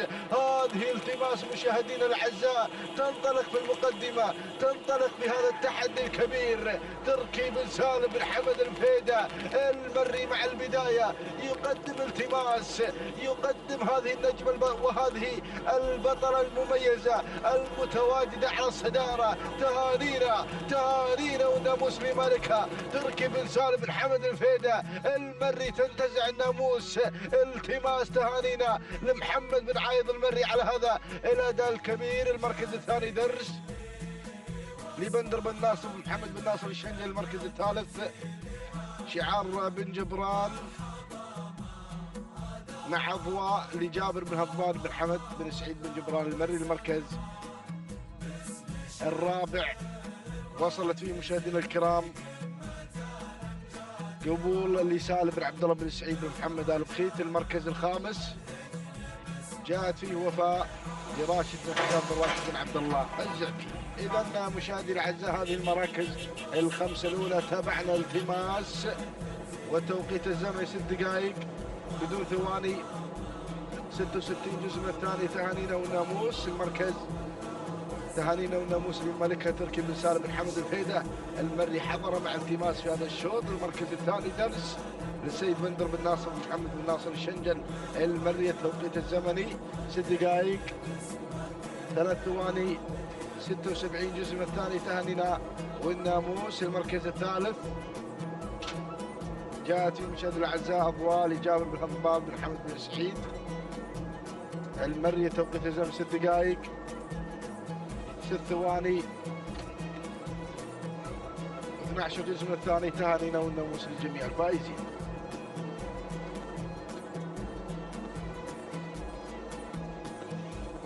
بسم الله الرحمن الرحيم. أيها الحفل الكريم مشاهدينا مستمعينا الأفاضل، أجدد لكم التحية مرة أخرى. أرحب بكم أجمل ترحيب بانطلاقات وتحديات أشواط الأصالة وأشواط التراث. انطلاقة الشوط 11 لفئة اللقاء الابكار، وهو شوط رئيسي للعمانيات ينطلق من مسافة 4 كيلومترات. هنالك جوائز نقدية من المركز الأول حتى المركز العاشر. نتابع هذه المنافسة والتحديات مع هذه الشعارات الكبيرة.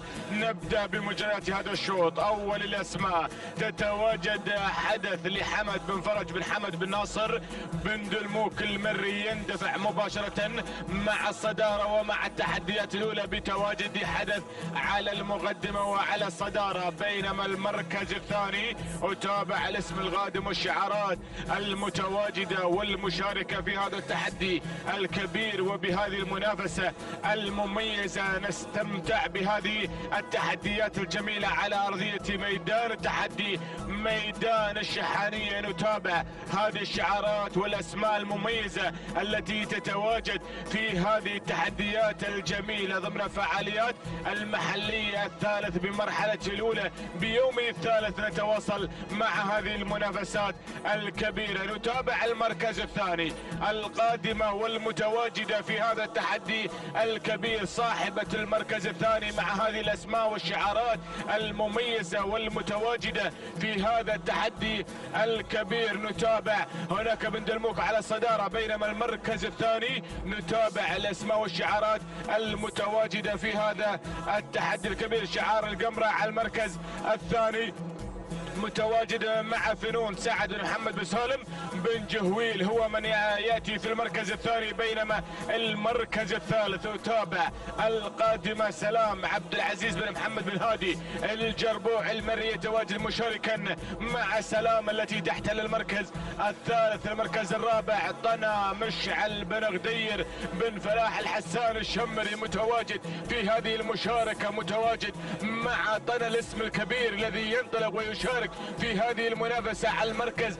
الرابع. المركز الخامس نتابع بالعرج هنا غادم مع الحذرة راشد بن مبارك بن حسين الجربوع المري يتواجد في مشاركة الحذرة على المركز الخامس. هذه النتيجة مشاهدينا مستمعينا الأفاضل للخمس المراكز الأولى التي تسيطر على دائرة النداء والإذاعة في هذا التحدي، في هذا التمييز والإبداع، مع هذه الشعارات المميزة التي تنطلق في هذه المنافسة الجميلة على أرضية ميدان التحدي، ميدان الشحانية، في هذا العالم الساحر، في هذا العالم المميز، في هذه الرياضة العريقة.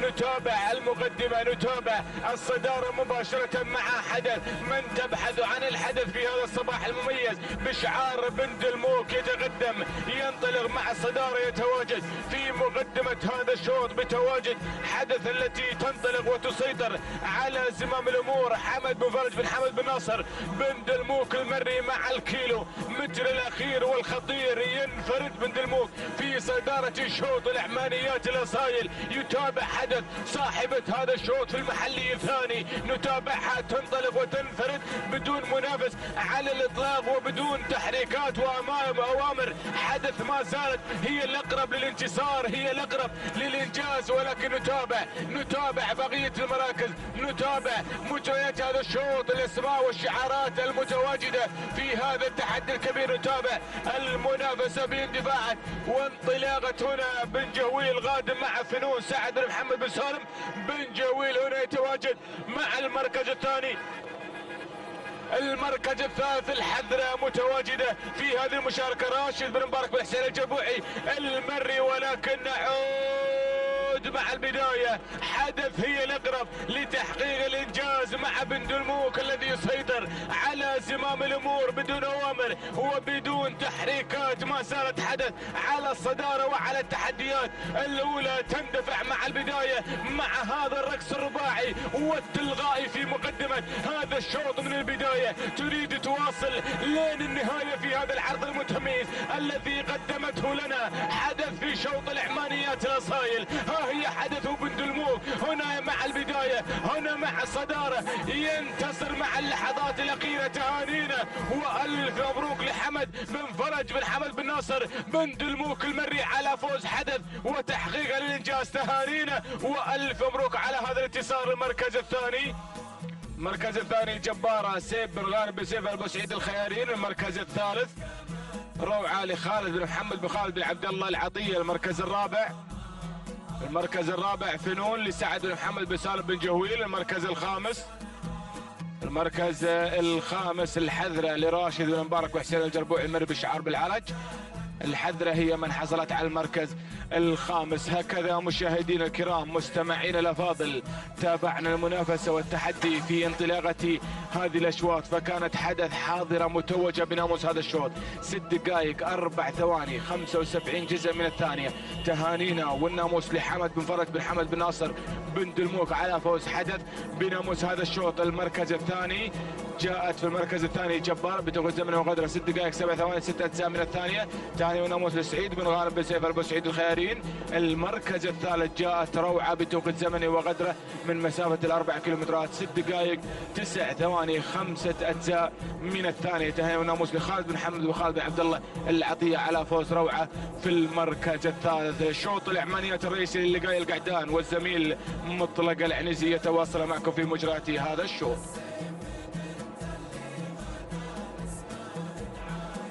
بسم الله الرحمن الرحيم. شكرا بسام الشمري. أيها الإخوة المتابعون مشاهدينا في كل مكان على الهواء مباشرة، تعلن قبل لحظات انطلاقة الشوط 12 ضمن الأشواط الصباحية في هذا اليوم. أشواط اللقاية هو شوط خاص ورئيسي للقعدان العمانيات.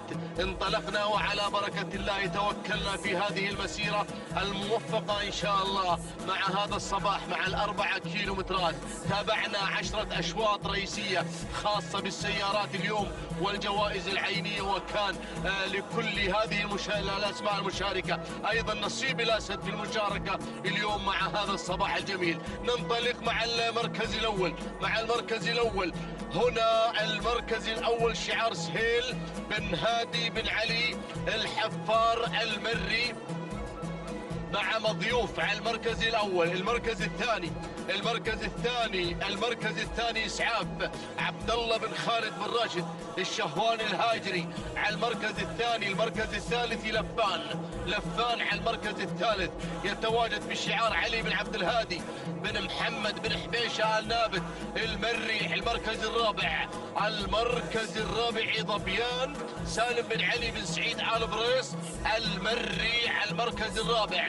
وين المركز الخامس صوغان محمد بن حمد بن صالح الشرقي، وتغيير حصل من هجام عبد الله بن سالم بن سليم الزرعي القادم من سلطنة عمان. مرحبا بكل من حضر، كل أبناء الخليج الحاضرين هنا في ميدان التحدي درة ميادين الخليج في هذا الموسم هذا غير يا أخواني، موسم غير بهذا الموسم. أعداد هائلة في ميدان التحدي هنا، يا سلام، يبحثون عن تحقيق ناموس الشحانية غير وانتصارها غير وفوزها غير. نعود إلى مجريات الشوط بعد أن قطعنا كيلوين عن خط النهاية وتبقى أمامنا كيلوين متر أخيرة، وننتظر الفائز من مع هذا الصباح المميز. يا سلام، نذكر إن شاء الله في انطلاقة الفترة المسائية هجني أصحاب السمو الشوق والسعادة، هجني المتعة والإثارة في مساء مميز سنتابع من خلاله ما تقدم هذه المؤسسات العملاقة إن شاء الله من عرض مميز لكل عشاق الأصالة في الخليج. متابعة مثيرة وشيقة لكل محبي هذه الرياضة العربية الأصيلة هنا في ميدان التحدي في هذه الأمسية. نعود إلى مجريات الشوط، إلى المركز الأول إسعاف على المركز الأول عبد الله بن خالد بن راشد الشهواني الهاجري على المركز الأول على الصدارة، يقود الأسماء الشامي قادم على المركز الثاني، الشامي قادم جابر بن صالح بن علي بن حمد بن ضربان. المركز الثالث في من؟ هذا اللي بالمركز الثالث هجام عبد الله بن سالم الزرعي. المركز الرابع رقم 12 على المركز الرابع هنا مضيوف سهيل بن هادي بن علي الحفار المري. المركز الخامس أول إعلان لهذا الاسم ولحضور هداج سالم بن عبد العزيز بن سالم المري. والوسمي قادم، مرحبا بالوسمي وبشعار الوسمي، هذا هو الوسمي. الله،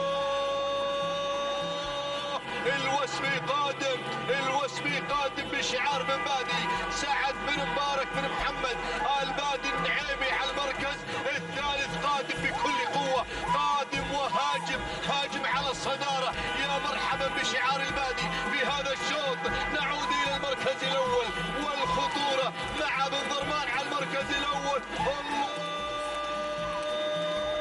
بن ضرمان على المركز الأول، بن ضرمان محافظ مع الشامي والشهواني على المركز الثاني، وقادم الوسمي.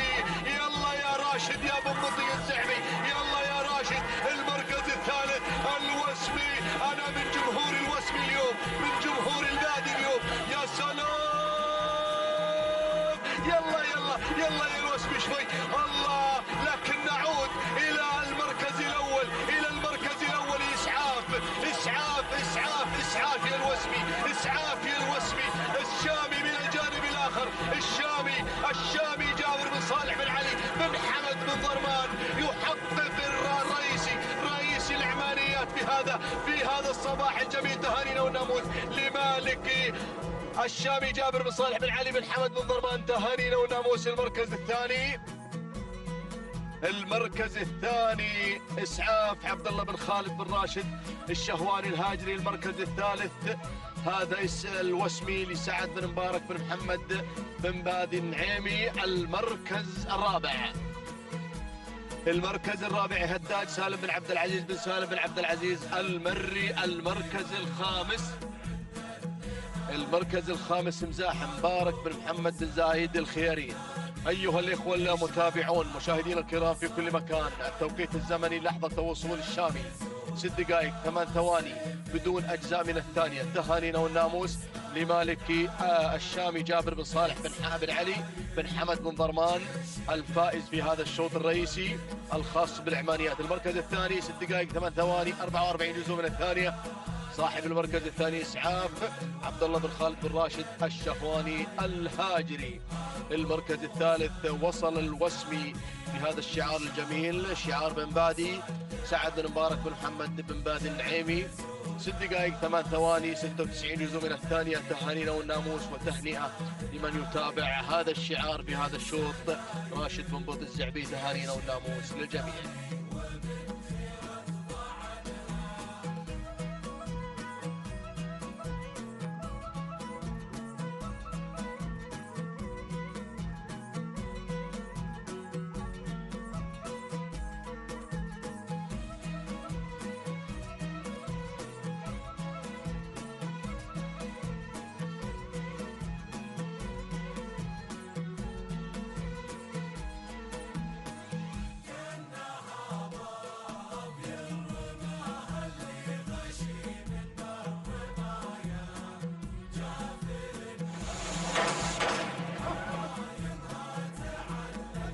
بسم الله الرحمن الرحيم. بسم الله نبدأ وعليه نتوكل، ومنه دائما وأبدا نطلب السداد والتوفيق يا رب العالمين. انطلق حفلنا الكريم، أول أشواطنا النقدية بعد انقضاء أشواط السيارات وأشواط العمانيات، لتحضر معنا الأشواط العامة لشعارات أبناء القبائل، أبناء دول مجلس التعاون، المشاركين والحاضرين على أرضية ميدان التحدي. شوط رئيسي بتحديات مع الإبكار ومع منافسات سن اللقاية، وهذا الملتقى الجميل مع هذه الأسماء الكبيرة الحاضرة مع مسافة 4 كيلومترات. هذه المسافة المخصصة لسن اللقاية. يا هل ترى لمن الناموس مع هذه الأسماء المرشحة، الأسماء القوية المتواجدة. لنبدأ مع أول المراكز وحاملة الرقم 1 دوما يا دوما. على المركز الأول محمد بن علي بن راشد الحميم المري على الصدارة،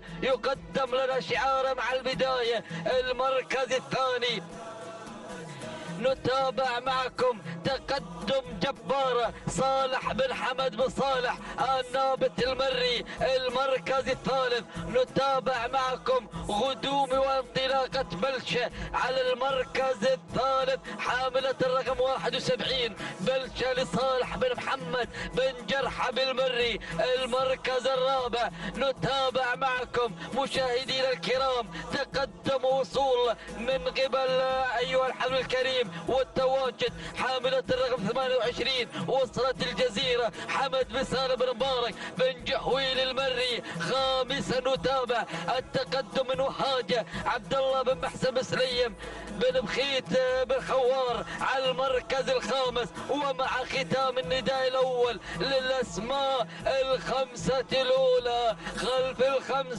أسماء حاضرة متواجدة واصلة بتحدياتها، أوعدكم بقدومها للمنافسة. أسماء مرشحة في هذه الانطلاقة.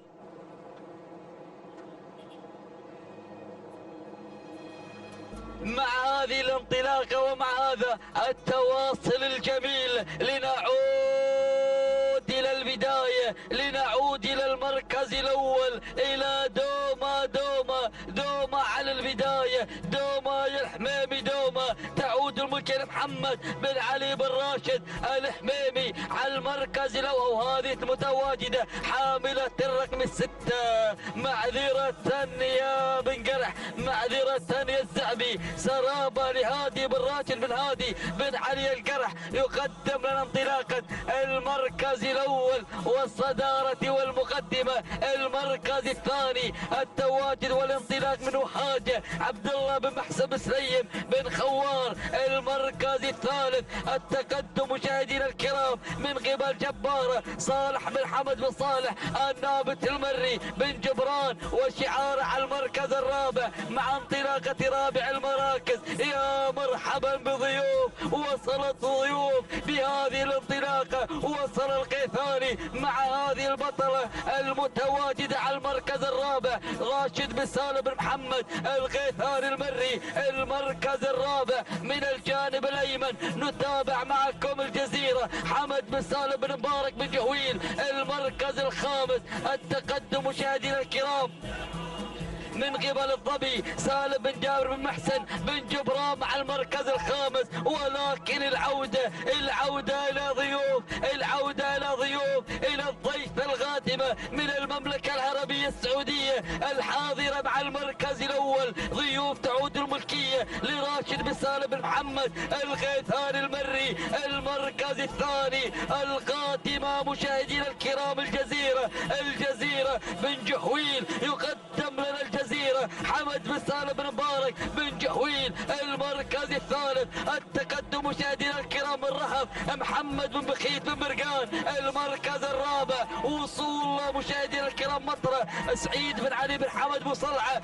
المركز الخامس التقدم مشاهدينا الكرام من قبل حمد الكريم شعار بن جبران. ولكن العودة إلى ضيوف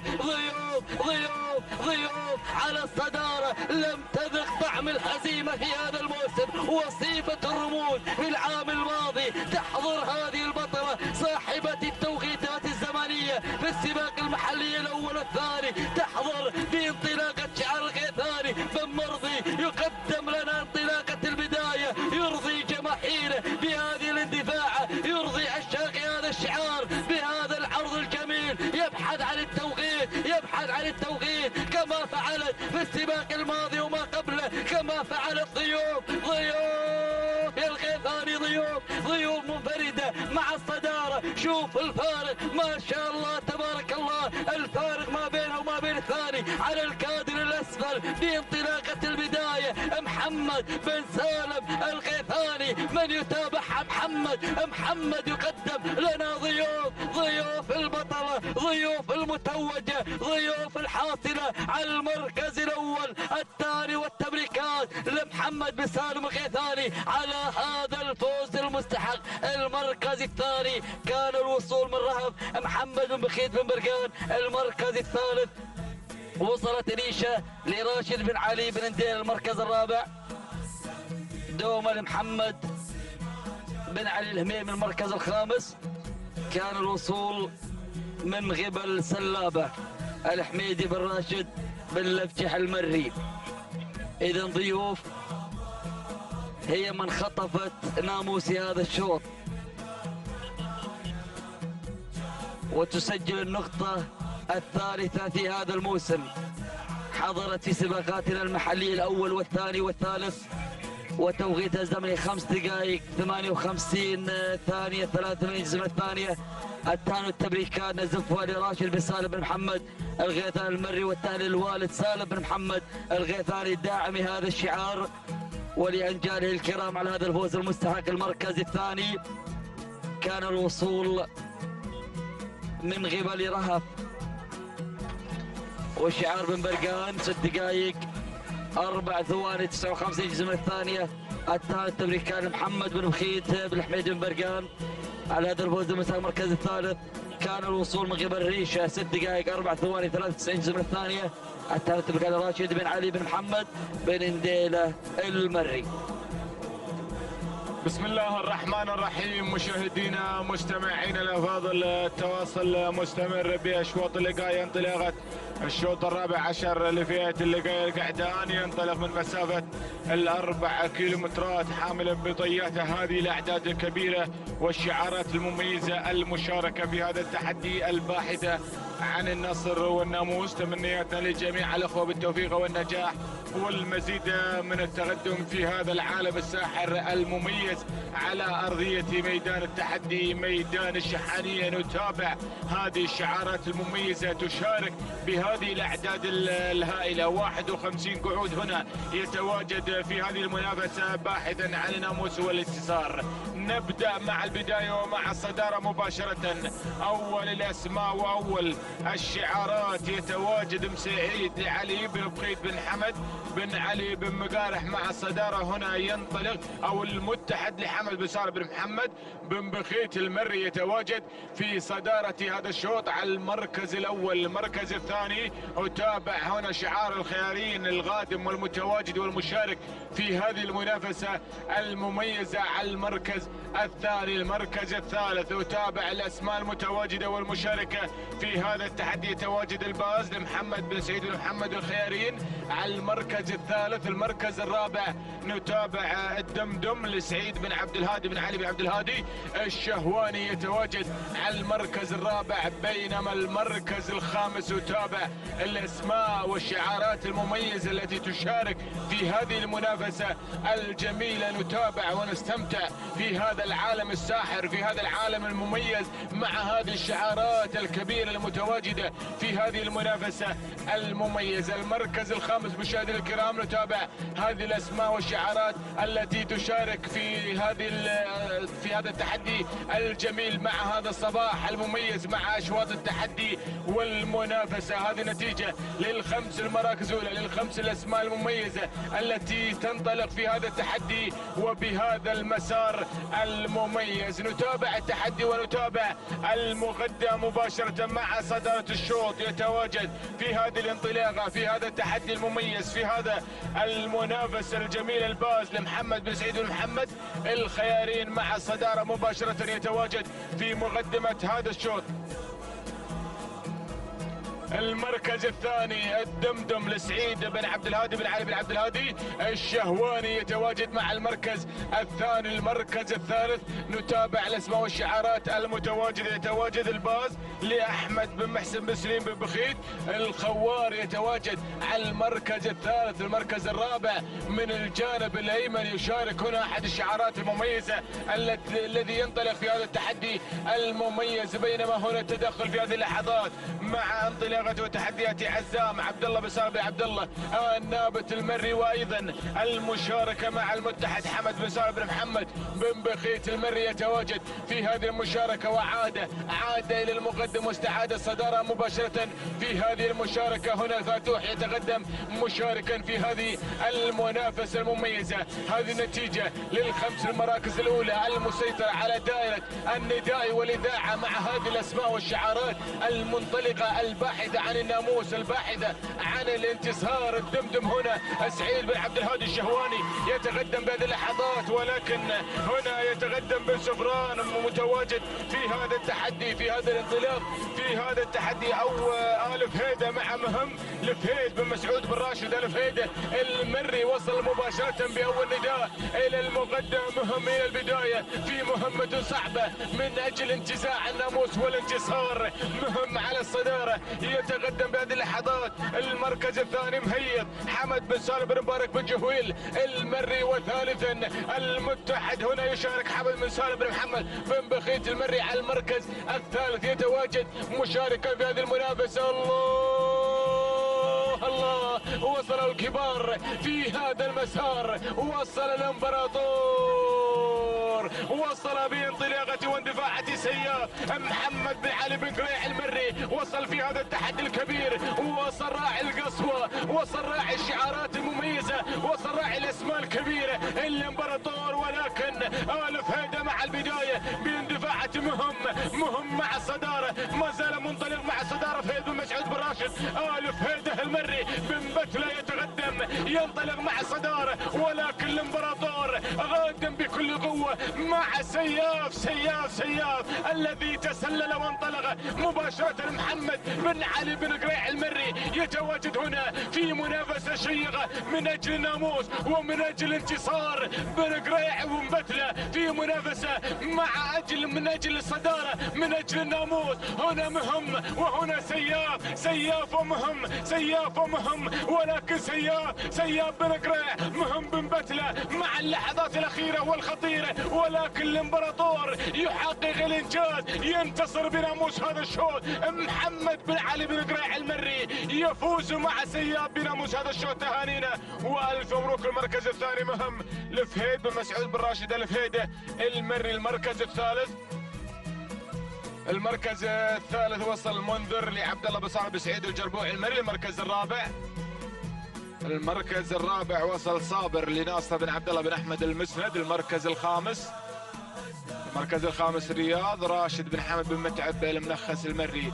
هكذا مشاهدينا الكرام تابعنا المنافسة والمفاجآت مع هذا الشوط، فكان الامبراطور حاضرا كعادته متوجا بالنواميس مع سياف. 5 دقائق 57 ثانية 5 أجزاء من الثانية. تهاني ونفوز محمد بن علي بن قريع المري على فوز سياف وتحقيق الإنجاز. المركز الثاني مهم 5 دقائق 57 ثانية 76 جزء من الثانية. تهاني والناموس لفهيد بن مسعود بن راشد الفهيد المري على فوز مهم في المركز الثاني. المركز الثالث وصل في المركز الثالث منذر تهاني والناموس لعبد الله بن صالح بن سعيد الجربوعي المري. جاء بتوقيت زمني وغدره من مسافة 4 كيلومترات. مع هذه المنافسة والتحديات والشعارات المميزة التي تشارك في هذه المنافسة بالعرج هو من حصل على المركز الثالث. 6 دقائق 4 ثواني 18 جزء من الثانية. تهانينا والناموس لعبد الله بن صالح بن سعيد الجربوعي المري على فوز منذر في المركز الثالث. تهاني والناموس لجميع الفائزين.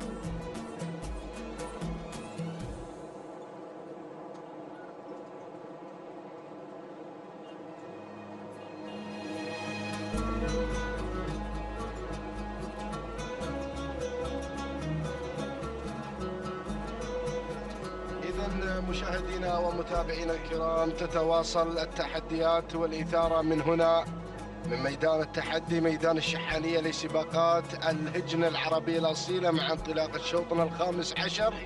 في هذه اللحظات نتابع انطلاقة هذا الشوط ونتابع الأسماء والمراكز المتقدمة. لنتابع المركز الأول على بداية هذا الشوط، نتابع اللي تحتل المركز الأول وتنطلق بصدارة هذا الشوط. نتابع مشاهدينا الأعزاء الدوحة محمد بن عباس بن محمد بن راشد المري يحتل المركز الأول، بينما المركز الثاني نتابع القادمة في هذه اللحظات شهب المبارك بن حمد بن ترحيب بن نايفة الهاجري. يتواجد شعار بن نايفة مع ثاني المراكز.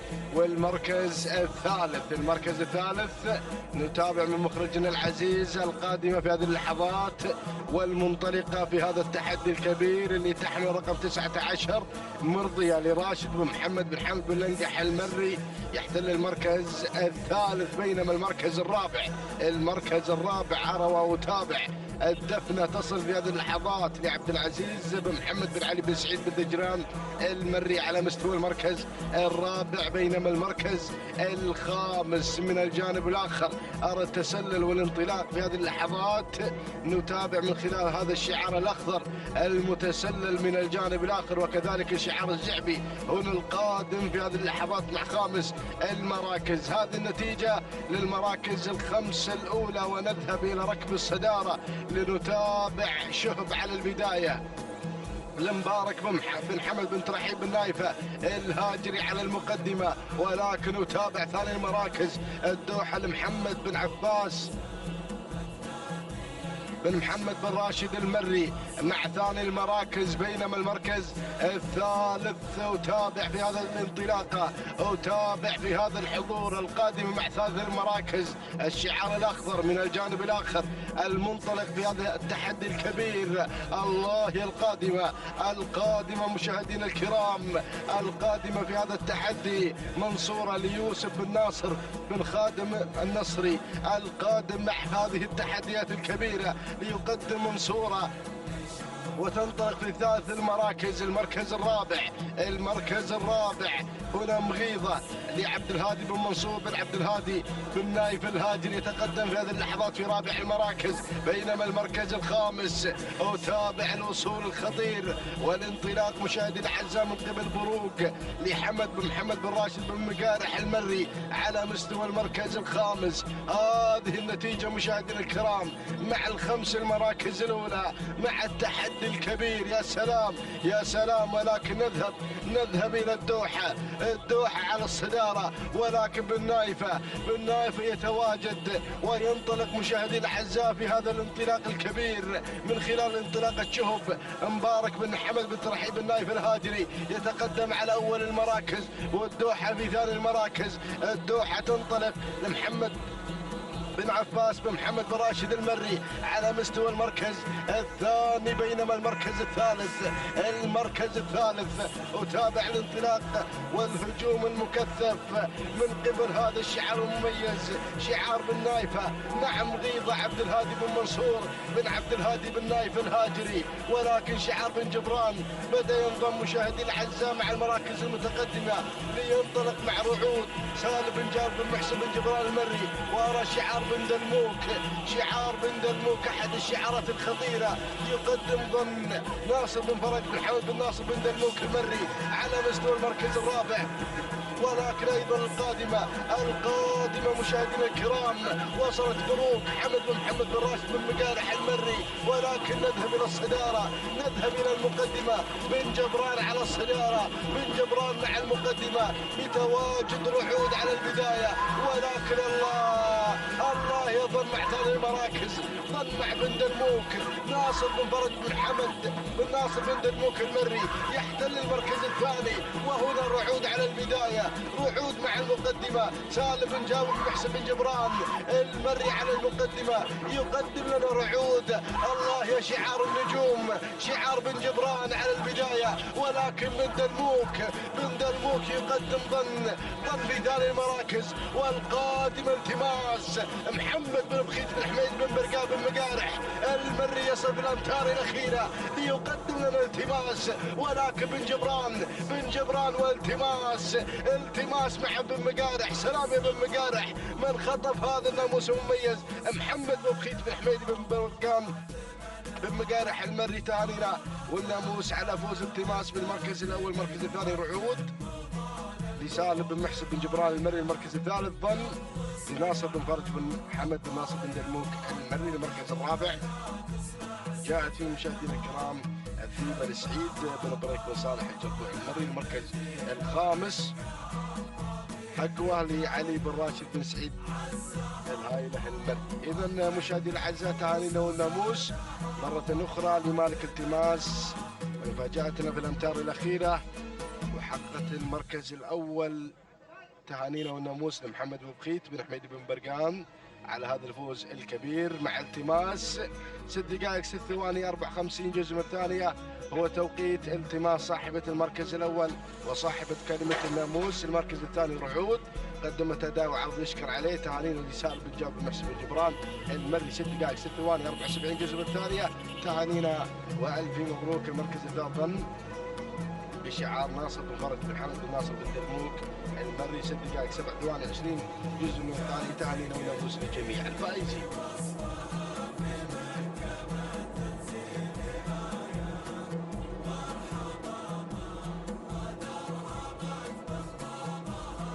بسم الله الرحمن الرحيم، بسم الله وعلى بركة الله. مشاهدينا الأعزاء متابعينا الكرام، انطلق على بركة الله وتوفيق شوطنا السادس عشر من مجموع شوطنا في هذه الفترة الصباحية. شوط ينتهي وآخر تعلن انطلاقته ضمن هذا التحدي الصباحي الجميل على أرضية ميدان الشحانية لسباقات الإجن في منافسات سباقنا المحلي الثالث. يسير هذا الشوط بجديد التحدي والإثارة، شوط للقعدان مع سن اللقاية والأربع كيلومترات الحاضرة في هذا الشوط وفي هذا التحدي الصباحي الجميل. لنتابع مع حضراتكم مقدمة هذا الشوط ومع البداية والصدارة حاضر من يحضر في هذا الصباح يتقدم بشعار الزعبي، يأتي في هذا التحدي الصباحي الجميل لنتابع بإنجازاته وبتحدياته. إذا حاضر في مقدمة الشوط علي بن محمد بن عبد الله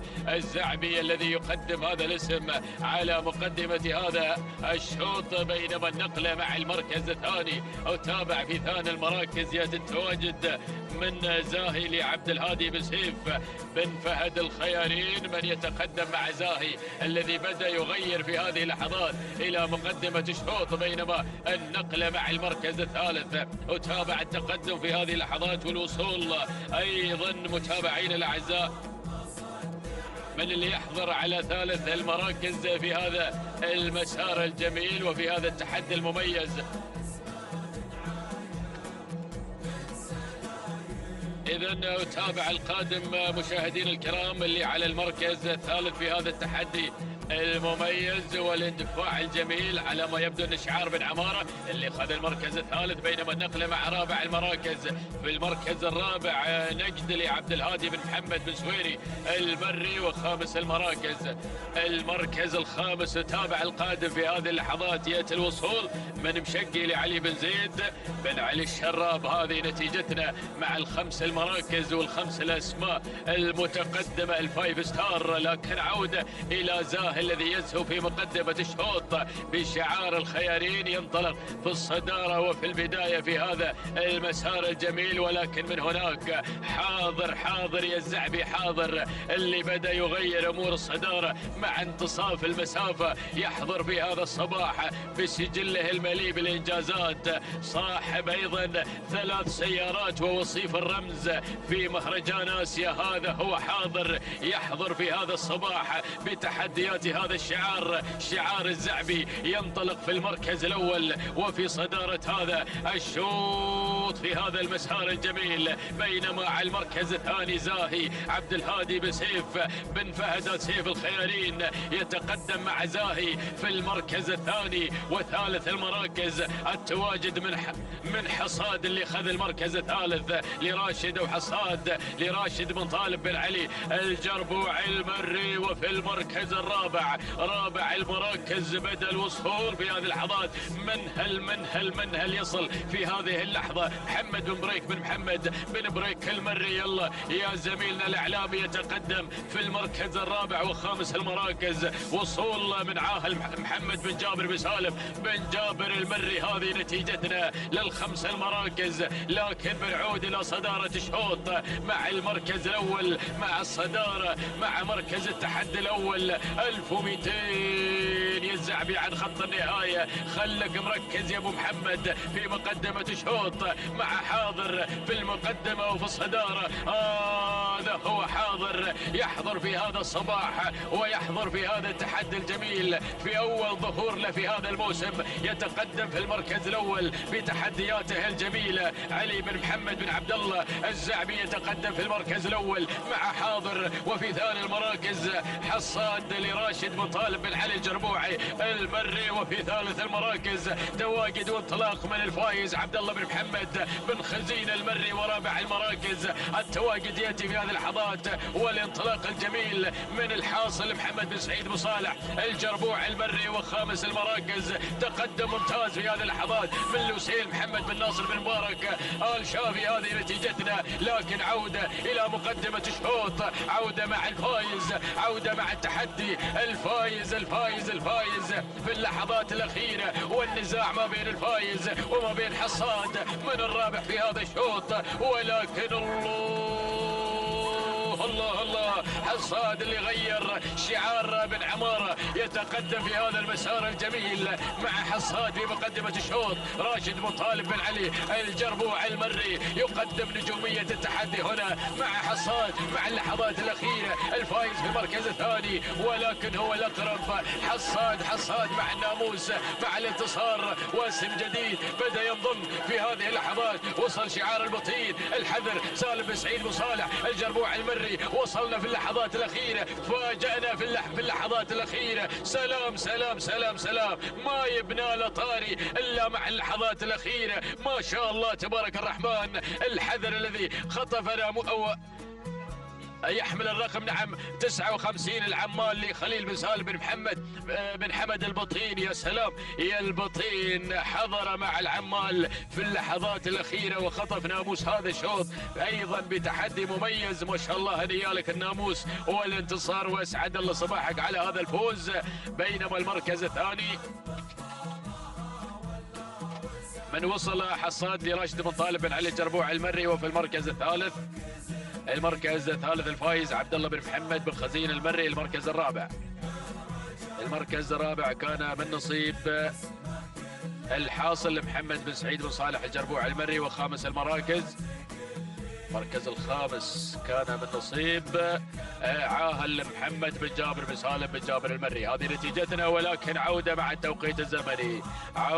التوقيت الزمني مع شوطنا الماضي وتحديات العمال. قطع على 4 كيلومتر في 6 دقائق 5 ثواني و92 جزء من الثانية. تهانينا والناموس لخليل بن سالم بن محمد بن حمد البطين على فوز العمال بالمركز الأول مع اللحظات الأخيرة. بينما حصاد من وصل في 6 دقائق 6 ثواني 14 جزء من الثانية. تهانينا لراشد بن طالب بن علي الجربوع المري على فوز حصاد المركز الثاني. وثالث المركز الثالث كان الوصول من الفايز في 6 دقائق 7 ثواني 39 جزء من الثاني. تهانينا لعبد الله بن محمد بن حمد بن خزينة المري.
بسم الله الرحمن الرحيم. أيها الحفل الكريم متواصلين مشاهدينا متابعينا الكرام من هنا من أرضية ميدان التحدي لسباقات اللجنة العربية الأصيلة. ينطلق شوطنا 17 المخصص للقاية الابكار، وهذه الأعداد الكبيرة الأعداد التي تشارك في هذا أيضا الملتقى الأصيل في هذا الصباح المميز. ما شاء الله أعداد كبيرة وأعداد هائلة تشارك في هذا الشوط. مشاهدينا متابعينا الكرام 69 اسم مشارك في هذا الشوط. يا سلام، نتمنى التوفيق لجميع المشاركين في هذا الانطلاق المميز والجميل. نسير مشاهدينا الكرام متابعينا الأفاضل مباشرة مع البداية وصدارة هذا الشوط. هناك من تفتتح النداء مع البداية مع المركز الأول في هذا الانطلاق المميز والجميل. من تأتينا مع صدارة هذا الشوط مشاهدينا متابعينا الكرام مع المركز الأول.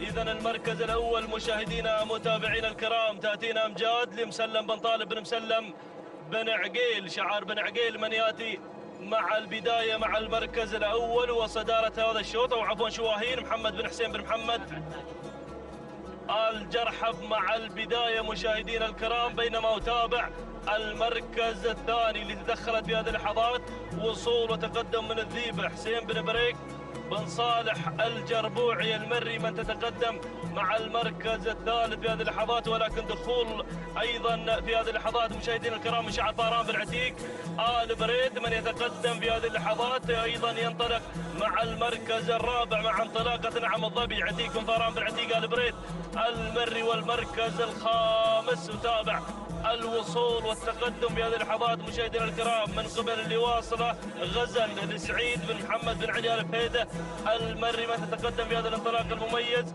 والجميل. ولكن دخول ايضا من شعار الشراف مع انطلاقه شقا حمد بن زيد بن علي الشراف. هكذا هي الاسماء الاولى المتقدمه مشاهدينا متابعينا الافاضل. ولكن نعود مع الصداره، نعود مع المركز الاول. يا سلام، هناك البدايه مع امجاد مسلم بن طالب بن مسلم بن عقيل من يقدم لنا شعاره والتحديات المميزه والجميله مع انطلاقه امجاد مع البدايه من تبحث عن الامجاد في هذا الانطلاق المميز والجميل. بينما المركز الثاني يتابع عسيله جار الله بن حمد بن جار الله بن جهويل المري من يصل مقدمه لنا شعاره مع المركز الثاني. المركز الثالث ايضا يتقدم هناك شعار الظبي لعتيق بن باران بن عتيق آل بريد المري من يتقدم في هذه اللحظات. ولكن دخول ووصول في هذه اللحظات مشاهدينا الكرام من وصلت في هذا الانطلاق المميز والجميل الدوحه سالم بن صالح بن سالم آل سعد من يصل مقدما لنا شعاره وتحدياته المميزه والجميله اللي غيرت بدورها وانتقلت نحو المركز الثاني. وتابع الدخول والوصول مشاهدينا الكرام من قبل اللي واصل زاهيه فهد بن محمد بن راشد بن محمد الدوسري. هكذا هي الاسماء الاولى المتقدمه في هذا الانطلاق المميز والجميل. ولكن نعود مع الصدارة، نعود مع اللي غيرت وانتقلت مباشرة مع صدارة هذا الشوط. يا سلام يا الدوحة، دوحة المحبة والسلام. هنا من تنتقل مع البداية مع المركز الأول بشعار سالم بن صالح بن سالم آل سعد من يقدم لنا شعاره وتحدياته المميزة والجميلة مع البداية. بينما أتابع المركز الثاني أمجاد من تتقدم مع المركز الثاني في هذه اللحظات أيضا بشعار بن عقيل. يتقدم هنا أيضا مسلم بن طالب بن مسلم بن عقيل مع انطلاقة شعاره وانطلاقة امجاد مع المركز الثاني. المركز الثالث وصول من شعار بن جهويل يقدم لنا عسيله جار الله بن حمد بن جار الله بن جهويل المري. والمركز الرابع وصول ودخول مشاهدينا الكرام من قبل اللي واصله زاهيه فهد بن محمد بن راشد بن محمد الدوسري. وايضا دخول ووصول في هذه اللحظات من قبل اللي واصله هنا فخر غليفص بن علي بن غليفص الشامري العقمي يصل ايضا بتحدياته المميزه. ولكن عودة مع البداية مع المركز الأول مع الصدارة الدوحة مع البداية. ولكن امجاد من الجانب الآخر من تتقدم في هذه اللحظات أيضا بشعار مسلم بن طالب بن مسلم بن عقيل. الكيلومتر الأخير بدأ الجميع بالاقتراب، بدأ الجميع بالتقدم نحو المراكز الأولى المتقدمة. ما شاء الله تابع هذه الأعداد الهائلة مع الكادر السفلي سيل جارف من الابكار ما شاء الله. لكن البداية امجاد مسلم بن طالب بن عقيل من يقدم لنا شعاره ويقدم لنا امجاد. لكن ارصد من الجانب الاخر اللي تدخلت في هذه اللحظات. الله يا سلام، وصول من شعار بالافجح يبدو لي من واقع الشعار. هناك من ميمنه الميدان اللي تقدمت في هذه اللحظات مشاهدينا الكرام مزون جابر بن محمد بن جابر بن محمد الدعي. ولكن تابع تابع هذا المشاهدين الكرام هذا المشهد الكبير، ووصل في هذه اللحظات شعار بن سلامة يقدم له تحدياته، وشعار بن شافي قادم، ولكن البداية بن سلامة غير وانتقل نحو الصدارة مع شلة راشد بن علي بن حمد. بن سلامة الهاجري روح مع البداية يا بن سلامة مع الصدارة، وبن شافي قادم يقدم لنا أيضا انطلاقة كحال سعد بن سعود بن حمود الشافي، وأيضا بن عقيل وميمنة الميدان. الوصول والدخول ارصد، وصلت مشاهدينا الكرام ومتابعين لفاضل فخر غليفص بن علي بن غليفص الشامري، ولكن بن سلامة يسلم الله يا الله العجمي ولا بن سلامة الأمتار المجنونة، ولكن بن سلام على هذا الأداء المميز والجميل. عبد الله بن علي بن حمد بن سلامة الهاجري مشكور على هذا الأداء المميز والجميل، واختطاف أيضا شل ناموس هذا الشوط. تهانينا والناموس المركز الثاني مشاهدينا الكرام، وصلت فخر لغليفص بن علي بن غليفص الشامري العجمي المركز الرابع أو المركز الثالث مشاهدينا الكرام. وصلت مع المركز الثالث جولة لمحسن بن محمد بن محسن بن نديلة المركز الرابع. وصلت مع المركز الرابع كحال لسعد بن سعود بن حمود بن شافي الشافي المركز الخامس. إذا مشاهدينا الكرام متابعين الأفاضل، نعود بالتهنئة إلى أيضا شعار بن سلامة الذي قدم لنا شلة مع شوطنا السابع عشر. تهانينا والناموس توقيتها الزمني 7 دقائق 6 دقائق 7 ثواني 66 جزء من الثانية. تهانينا والناموس مشاهدينا الكرام لعبد الله بن علي بن حمد بن سلامة واخواننا الكرام على هذا الفوز وهذا الانتصار. بينما المركز الثاني وصلت أيضا مع المركز الثاني مشاهدينا الكرام متابعين الأفاضل، مع المركز الثاني كان الوصول أيضا من فخر وتوقيت الزمن 6 دقائق 7 ثواني 67 جزء من الثانية. عنينا والناموس غليفص بن علي بن غليفص الشامري العجمي. بينما المركز الثالث وصلت مع المركز الثالث مشاهدينا الكرام كان الوصول أيضا من جولة توقيت الزمن 6 دقائق 8 ثواني 54 جزء من الثانية. تهانينا والناموس لمحسن بن محمد بن محسن بن نديلة المري.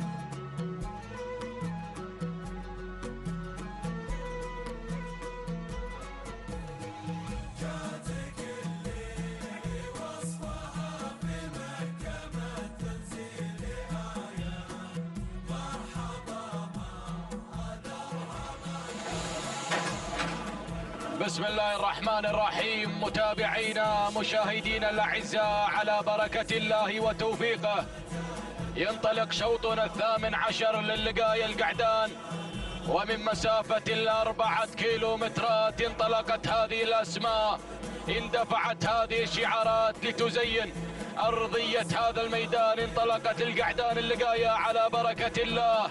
أتقدم مباشرة مع المراكز المتقدمة، أتقدم مع المركز الأول. من يقود هذه المسيرة، من يقود هذه الجموع؟ على أول الأسماء يتقدم دخان حسين بن راشد بن حسين الجربوعي المري، من يقدم لنا دخان مع المركز الأول. ثاني المراكز وثاني التحديات يتقدم سياف حمد بن جار الله بن محمد البريدي، يتبع بسياف على ثاني الأسماء. المركز الثالث يصل ويتقدم على ثالث الأسماء. ينطلق في هذه اللحظات وينطلق على المركز الثالث عز خالد بن سعد بن علي آل فهيد المري، يندفع مع عز على ثالث الأسماء. المركز الرابع شاهين حمد بن جابر بن علي بن جار الله العذبة يتقدم مع رابع الأسماء. المركز الخامس سلطان مع خامس الأسماء يتقدم بشعار بوشارب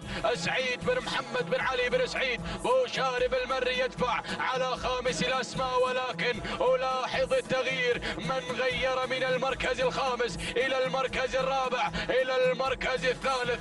الله، يتقدم عقاب سالم بن محمد بن بخيت آل بحيح المري، يندفع مع عقاب على ثالث الأسماء. هكذا كانت النتيجة. متابعينا مشاهدينا الاعزاء للخمسة المراكز المتقدمة. اعود مع المركز الاول، اعود مع ادخان لا زال متحكما بهذا الانطلاق. حسين بن راشد بن حسين الجربوع المري يتقدم مع المركز الاول، يندفع مع ادخان. المركز الثاني يصل هياض مع المركز الثاني. علي بن سالم بن سعيد الجربوع المري يتقدم مع المركز الثاني. المركز الثالث يصل في هذه اللحظات ويتقدم عقاب سالم بن محمد بن بخيت آل بحيح المري. شعار بوشارب مع المركز الرابع ينطلق في هذه اللحظات، يندفع مع سلطان على رابع الاسماء. يندفع شعار بوشارب سعيد بن محمد بن علي بن سعيد بوشارب المري، ولكن القدوم وصل في هذه اللحظات، وصل مهيض بشعار الدوسري. فهد بن محمد بن راشد الدوسري من يتقدم مع مهيض، من غير مع المركز الرابع. اعود مع المركز الاول، اعود مع البدايه، اعود مع ادخان مع المركز الاول. حسين بن راشد بن حسين الجربوع المري يتقدم الجربوعي على اول الاسماء، يندفع مع ادخان، ولكن القادم يصل في هذه اللحظات عقاب سالم بن محمد بن بخيت آل بحيح المري يتقدم مع ثاني الاسماء. المركز الثالث وصل هياض مع المركز الثالث، وصل مع ثاني الاسماء، غير مع المركز الاول علي بن سالم بن سعيد الجربوع المري، وايضا مهيض على رابع الاسماء. ينطلق بشعار الدوسري فهد بن محمد بن راشد الدوسري على رابع الاسماء، وشعار بوشارب مع المركز الخامس يقدم لنا سلطان على خامس الاسماء. سعيد بن محمد بن علي بن سعيد بوشارب المري. الله هاي الخمسة المراكز المتقدمة، هاي الخمسة الشعارات المندفعة. أعود مع المركز الأول، أعود مع هياض لا زال متحكما بهذا الانطلاق، متحكما بهذا المركز، مركز القمة لا زال في القمة. شعار هياض علي بن سالم بن سعيد الجربوع المري يتقدم مع المركز الأول. المركز الثاني يصل ادخان الكيلومتر الاخير. ادخان مع المركز الثاني. حسين بن راشد بن حسين الجربوعي المري يتقدم مع المركز الثاني. وصل شعار الزبداني. الله يا غشام يتقدم مع المركز الثالث، يندفع مع ثالث الاسماء. الله اعود مع البدايه. هياض غشام ادخان مع المركز الاول، هياض مع المركز الثاني. الله يا الزبداني ينطلق مع غشام ادخان اللحظات الاخيره، الامتار الاخيره. يا بابا ادخان غشام ادخان انطلق ادخان مع المركز الاول، مع الرياده، مع الصداره. سلام يا مالك ادخان، سلام لك يا حسين، سلام على فوز ادخان بالمركز الاول. سلام ادخان، سلام حسين بن راشد بن حسين الجربوعي المري. من قدم لنا ادخان بهذا الاندفاع، بهذا الانطلاق الكبير. سلام يا ادخان، سلام تهانينا والناموس لمالك ادخان على هذا الفوز والانتصار. حسين بن راشد بن حسين الجربوع المري على هذا الفوز والانتصار. المركز الثاني وصل غشام براك بن فهيد الزبدان المري. المركز الثالث هياض علي بن سالم بن سعيد الجربوع المري. المركز الرابع مدخور سعد بن صالح بن سالم النابت المري. المركز الخامس عساف سالم بن عامر بن راشد المدهوشي. إذا متابعينا مشاهدينا الأعزاء، شاهدنا ادخان لمالكه حسين بن راشد بن حسين الجربوع المري من انتزع هذا الشوط 6 دقائق 4 ثواني 95 جزء من الثانية تانينا، والناموس لك يا مالك ادخان على هذا الفوز والانتصار للمركز الثاني. وصل غشام براك بن فهيد بن براك الزبداني. من قدم لنا غشام مع المركز الثاني، من قدمه لنا سالم. 6 دقائق 8 ثواني 8 أجزاء من الثانية تانينا، والناموس المركز الثالث هيا علي بن سالم بن سعيد الجربوعي المري. 6 دقائق 8 ثواني 70 جزء من الثانية تانينا، والناموس لجميع الفائزين.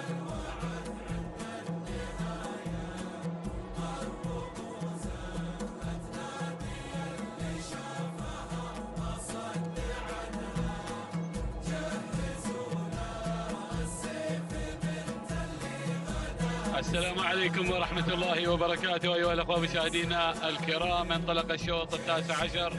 الشوط التاسع عشر مخصص للبكار اللقاية، والمسافة هي 4 كيلومترات. نتابع وإياكم هذا الشوط، وشوط مخصص للبكار اللقاية، ونتابع في هذه اللحظات هذه الأسماء المنطلقة والمندفعة.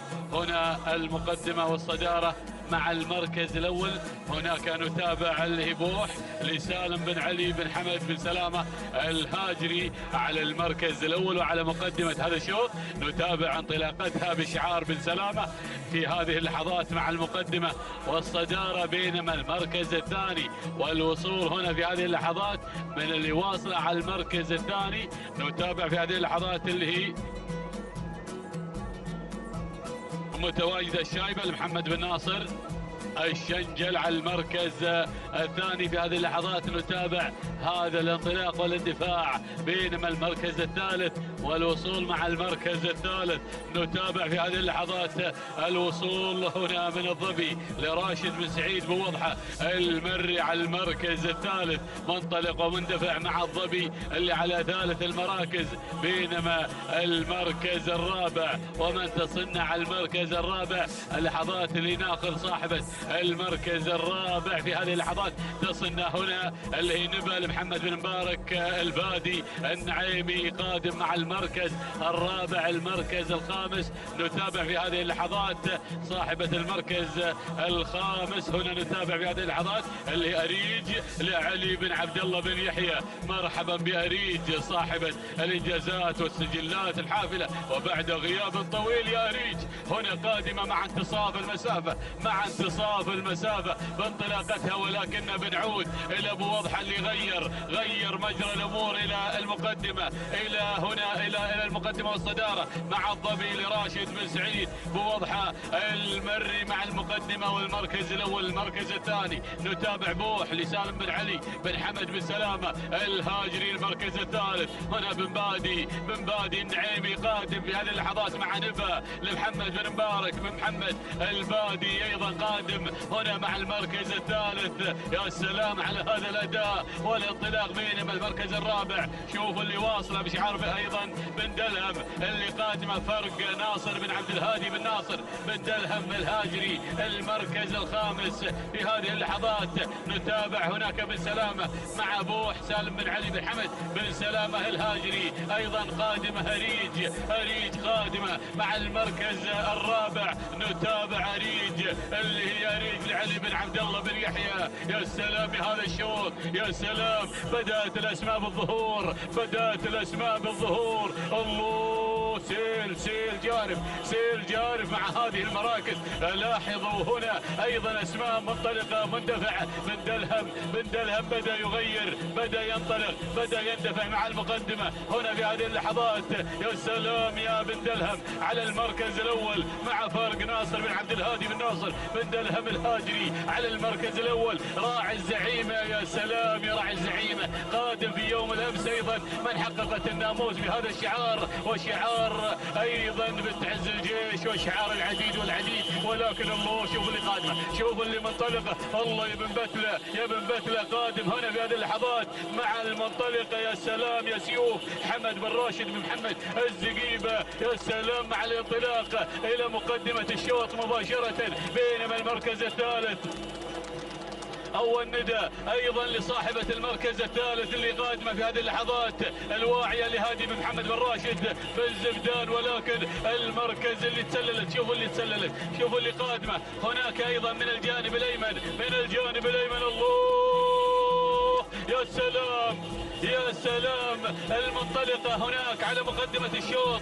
نتابع المركز الأول، نتابع المركز الأول هنا بهذا الاندفاع، رقمها غير واضح، ولكن على المقدمة نتابع نوايد صالح بن طالب بن مسلم بن عقيل، اللي هي نوايد ما شاء الله تبارك الله على هذا الأداء، ما شاء الله يا ابن عقيل، ما شاء الله على هذا الانطلاق. نوايد لصالح بن طالب بن مسلم بن عقيل النابت. سلام يا نوايد، فاجأتنا، ما جبنا لها طاري، فاجأتنا بهذا الانطلاق، ما شاء الله تبارك الله على هذا المستوى يا ابن عقيل. مع نوايد لصالح بن طالب بن مسلم بن عقيل النابت المري المركز الثاني. هنا وصلتنا فرق لناصر بن عبد الهادي بن ناصر بن دلهم الهاجري المركز الثالث، الواعية لهادي بن محمد بن راشد الزبدان المري المركز الرابع.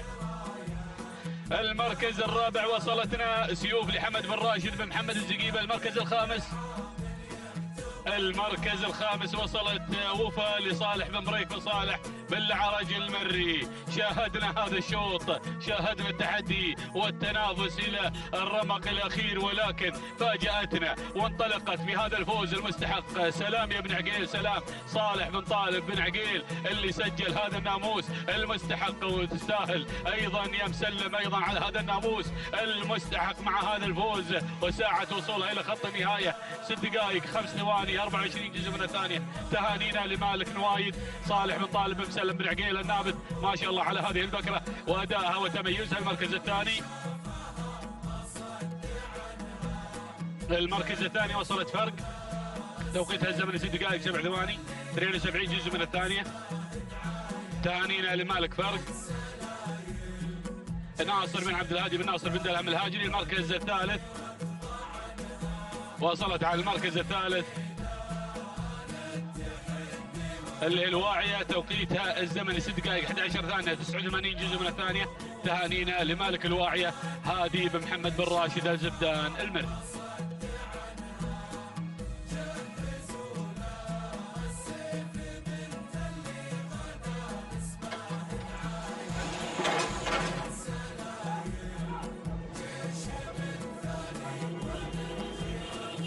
إذا مشاهدينا متابعينا الأعزاء ما زلنا متواصلين مع تواصل الأشواط لهذه الفترة الصباحية مع منافسات سن اللقاية ومع تحديات ال4 كيلومترات ومسيرة الشوط المنطلق شوط ال20 في تعداد أشواط هذه الفترة الصباحية لأشواطنا العامة وشعارات أبناء الغباء الحاضرة والمتنافسة. لنبدأ مع مسيرة هذا الشوط ونتابع معكم أول المراكز ومن يفتتح النداء بالمقدمة هملول لحمد بن سالم بن سنيد الدعية من يقدم لنا هملول والسلالة الهملولية الحاضرة بانطلاقة البداية وباندفاع أول المراكز. المركز الثاني شعار بن ذروة يقدم لنا جزيل محمد بن جر الله بن ذروة المري مع المركز الثاني. ومع ثاني التحديات المركز الثالث أرى وأتابع مشاهدينا الكرام لهب لسالم بن عبد العزيز بن سالم بن شنان المري. والمركز الرابع نتابع شعار بن الشيبة بن واقع الشعار، لكن ينخطف المركز الرابع من قبل مشاهدينا الكرام الحاضر أدهم لعبد الله بن جر الله النابت المري. والمركز الخامس شعار بوشارب يقدم لنا سياف حمد بن علي بن محمد بوشارب المري. هذا هو النداء الأول للأسماء الخمسة الأولى الحاضرة والمتواجدة والمتنافسة في مسيرة هذا الشوط. لنعود بحضراتكم إلى أول المراكز وإلى مقدمة هذا الشوط إلى هملول من يصول ويجول مع مقدمة هذا الشوط. لنتابع انطلاقة هملول مع البداية ومع الصدارة. جزيل يأتي على المركز الثاني ينطلق بشعار بن ذروة بحضور هذا الشعار وبانطلاقته على ثاني المراكز محمد بن جر الله بن سعيد بن ذروة البريدي من يقدم لنا هذه الانطلاقة الجميلة والانطلاق المميز. المركز الثالث نتابع لهب بن شنان يقدم لنا انطلاقة لهب في شوط ملتهب بالمنافسة، ملتهب بالتحديات والانطلاقات. تعود الملكية لسالم بن عبد العزيز بن سالم بن عبد العزيز المري، والمركز الرابع غدوم وصول من قبل أدهم عبد الله بن جر الله بن علي النابت المري، والمركز الخامس عطنا الخامس يا فراج. لنتابع مشاهدينا الكرام غدوم غلاب صالح فراج الدعبة النابت المري، وكذلك وصول وقدوم من قبل شعار بن عبده من واقع الشعار شاهين. أو هنالك الفايز علي بن محمد بن عبد الله العطية من وصل بهذه اللحظات. لنعود بحضراتكم إلى البداية وإلى المركز الأول. وين بن الدعية هناك يقدم لنا هذا الانطلاق الجميل، يقدم لنا هملول.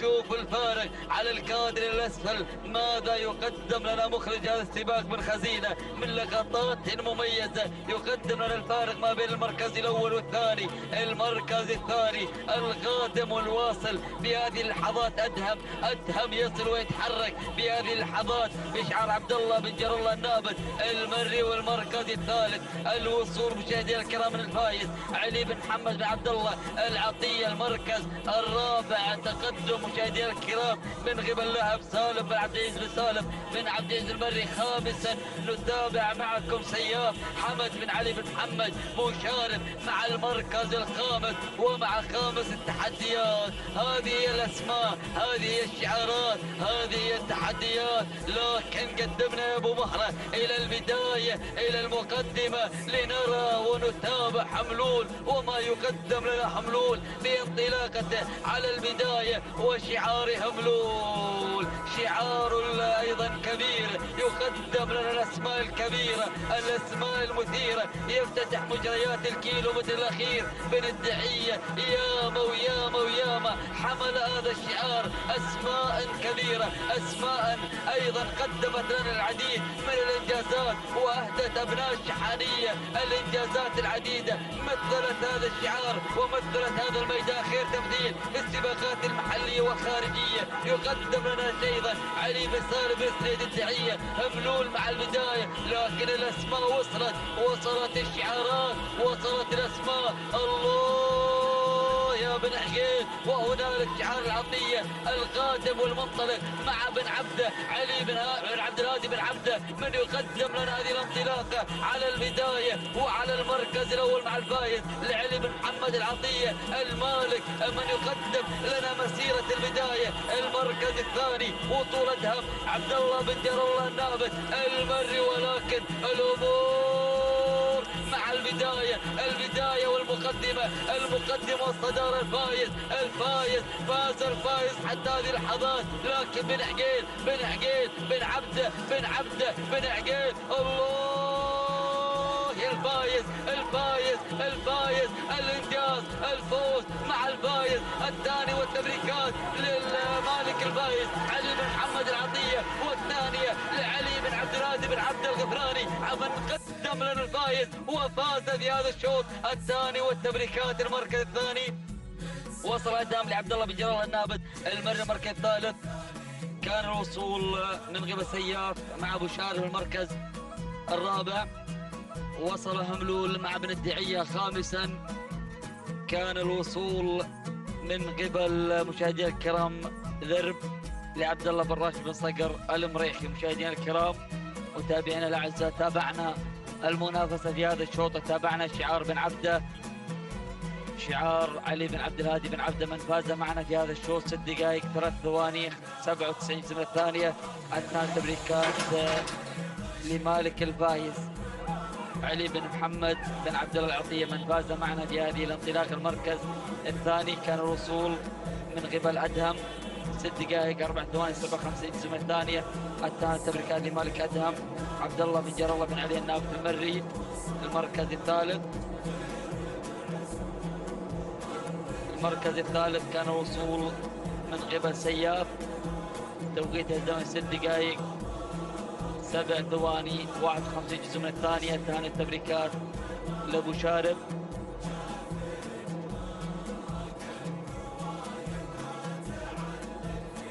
من حضر على المركز الثالث تهاني والتبريكات. إذا مشاهدينا الكرام متابعينا الأعزاء حفلنا الكريم انطلق بهذه اللحظات شوط جديد، فعاليات جديدة، وشوط 21 بانطلاقته وبتحدياته مع منافسات وتحديات سن اللقاية ومع مسيرة فئة الإبكار. لنرى ونتابع هذه الشعارات الحاضرة والمتواجدة والمتنافسة في مسيرة هذا الشوط، ومع ال4 كيلومترات وما تخفي لنا هذه الكيلوات من تحديات، من انطلاقات، من فعاليات مستمرة في مسيرة وتحديات أشواطنا لهذا الصباح. لنبدأ مع مسيرة أول المراكز، لنتابع شهاليل على المركز الأول أو هنالك المتواجدة بهذه اللحظات مع المركز الأول ومع الصدارة على ما يبدو تحمل الرقم 68 على المركز الأول. إن كانت تحمل الرقم 68 فهي الزعزعة لحمد بن جرار البريدي، أو هذا ليس شعار البريدي من يتواجد على المركز الأول وعلى الصدارة والمقدمة ومع أول المركز. إذن نواصل النداء حتى تصلنا معلومات المركز الأول. المركز الثاني نتابع من أيمنة الميدان هذه الانطلاقة والأسماء الحاضرة والمتواصلة في مسيرة هذا الشوط. إذا مشاهدينا الكرام متابعينا الأعزاء تحديات منافسات أشواطنا العامة لسن اللقاية ومع أيضا تحديات اللقاية، وهذا الملتقى الأخوي الجميل لشعارات أبناء القبائل، لشعارات أبناء دول مجلس التعاون مع منافسات وتحديات سباقنا المحلي الثالث في ثالث أيامه مع أيضا المرحلة الأولى ومع تحديات الأسماء. المركز الثاني نتابع معكم مشاهدينا الكرام انطلاقة الدوحة علي بن راشد بن علي آل علي المعاضيد. المركز الثالث قادمة وضوح لفرج بن حمد بن علي آل بريس المري بن عوض وشعاره. المركز الثالث مشاهدينا الكرام من تحمل الرقم 18 ليست مدونة أو 68، إذا البريدي كما هو مدون زعزع لحمد بن جرار بن علي بن حسين البريدي. المركز الرابع شعار بن دلهم القادم والمنطلق مع تقدم الوثنة لمحمد بن متعب الشمري مع المركز الرابع. المركز الخامس نتابع مشاهدينا الكرام مع خامس المراكز وصول القابضة لصالح بن حمد القمرة مع المركز الخامس، وبرفقة شعار القمرة يصل شعار العطية ويصل شعار بن قطامي وتصل الأسماء الكبيرة الحاضرة والمتنافسة في مسيرة هذا الشوط. ونرى أيضا وصول سيل جارف من الشعارات والأسماء كم هايل في انطلاقة هذا الشوط، أعداد هائلة، فإن دل ذلك على تزايد الأعداد فيدل على نجاح هذه السباقات المحلية وعلى أيضا تقبض أبناء القبائل في هذه الرياضة، رياضة الآباء والأجداد. لنعود إلى المقدمة، لنعود إلى شعار بن عوض من يقدم لنا انطلاقة البداية مع وضوح مع اتضاح أمور هذا الشوط وملامحه تحضر وضوح بالانطلاق. على المركز الأول فرج بن حمد بن علي آل بريس المري يقدم انطلاقة وضوح. المركز الثاني الوصول من قبل الدوحة والواصلة مشاهدينا الكرام القادمة الاتحادية بدأت تتحد بانطلاقتها لتقدم لنا هذه المسيرة الحافلة بالإنجازات. عبد الله بن سالم بن عبد الله النابت المري من يقدم الاتحادية. المركز الثالث القادم الشمري مع الوثنة محمد بن متعب بن شفاط الجحيشي الشمري مع المركز الثالث. المركز الرابع يا الوصول والقدوم من قبل الذيبة فحيد بن محمد بن سعيد آل حليتم بن سلعان يحضر شعاره مع المركز الثالث. المركز الرابع نتابع معكم حاملة الرقم 26 وصول بلشة وسيوف لجابر بن زيد آل الشراب المري. نعود إلى وضوح، نعود إلى وضوح على البداية، على المقدمة ومع الصدارة في هذه الانطلاقة بدون أي تعليمات. عصاتها راك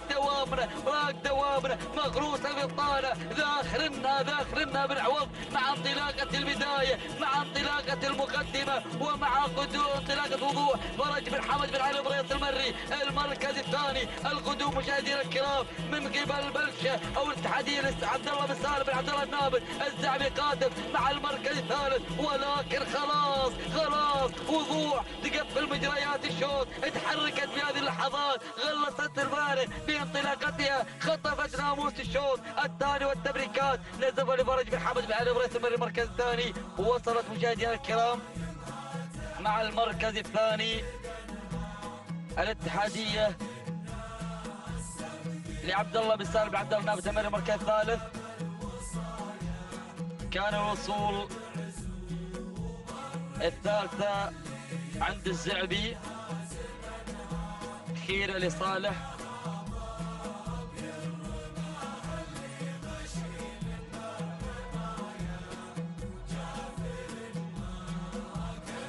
إذن المركز الرابع كان الوصول من قبل المركز الرابع مشاهدينا الكرام. ثبوت لمحمد بن سرية بن محمد الكعبي المركز الخامس. وصلت مشاهدينا الكرام تغريدة محمد بن بخيت المرقان. إذا التوقيت الزمن 6 دقائق 88 الزمن الثانية. هذا هو التوقيت وضوح لفرج بن حمد بن علي البريس المري المركز الثاني. كان الوصول من حاملة الرقم 5 خيرة مع بن عقيل 6 دقائق 10 ثواني 40 الزمن الثانية. الثاني التبريكات نزف لصالح بالطالب بن بن عقيل المركز الثالث. الاتحادية 6 دقائق 10 ثواني 48 الزمن الثانية. الثاني التبريكات نزفها لمالك الاتحادية عبد الله بن سالم بن عبد الله النابت المد.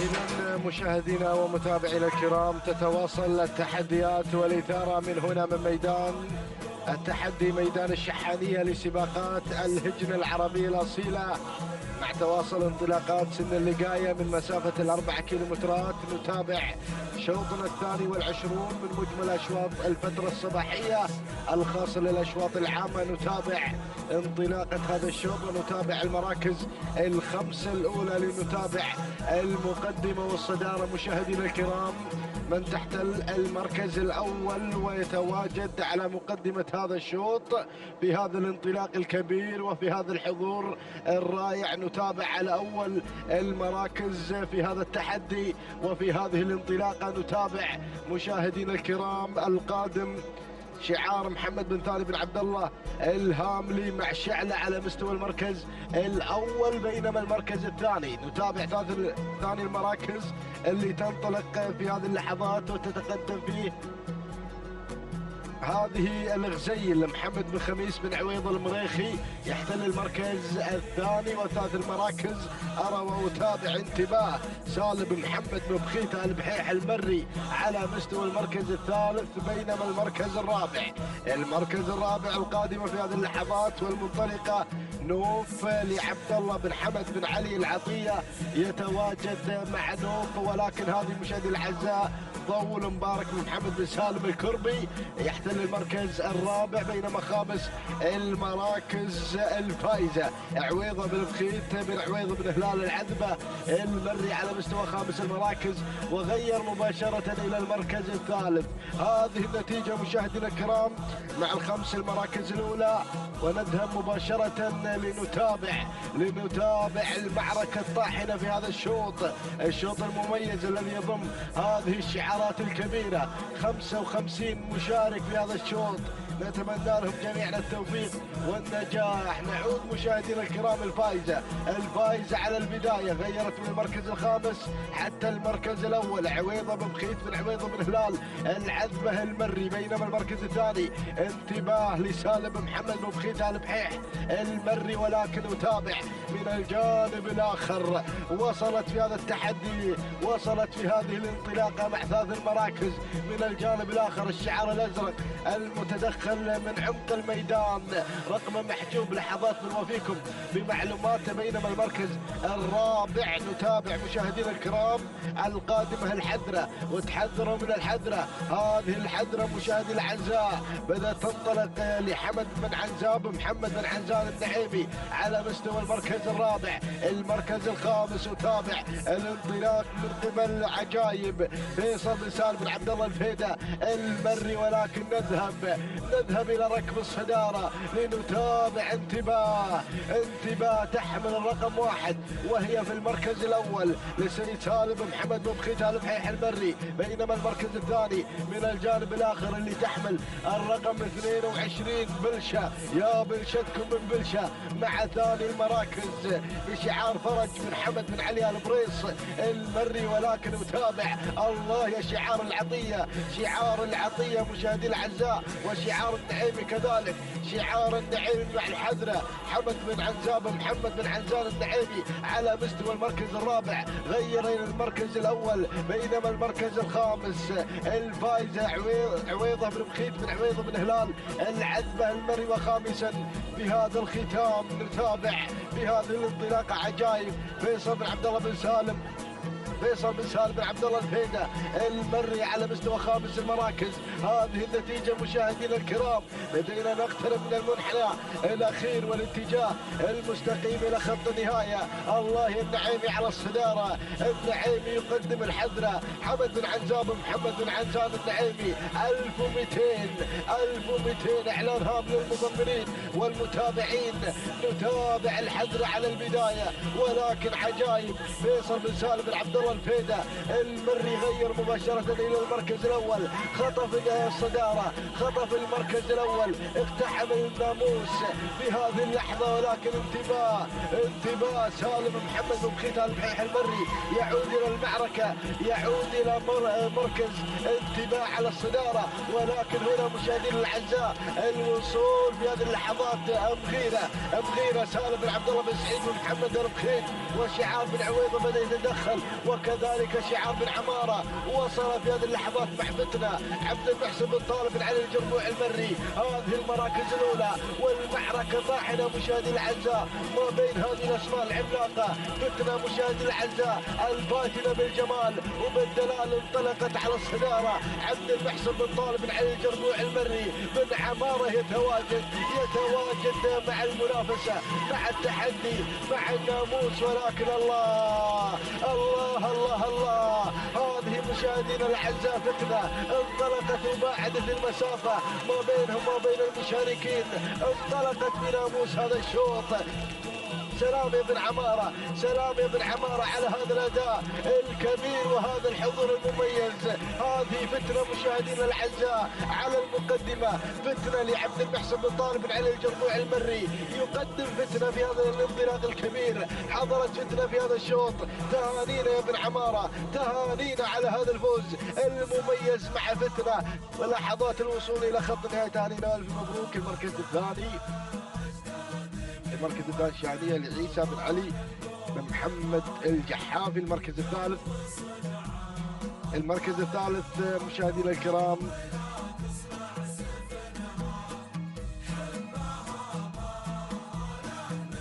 شعار فراب بن عتيق بن قريع المري.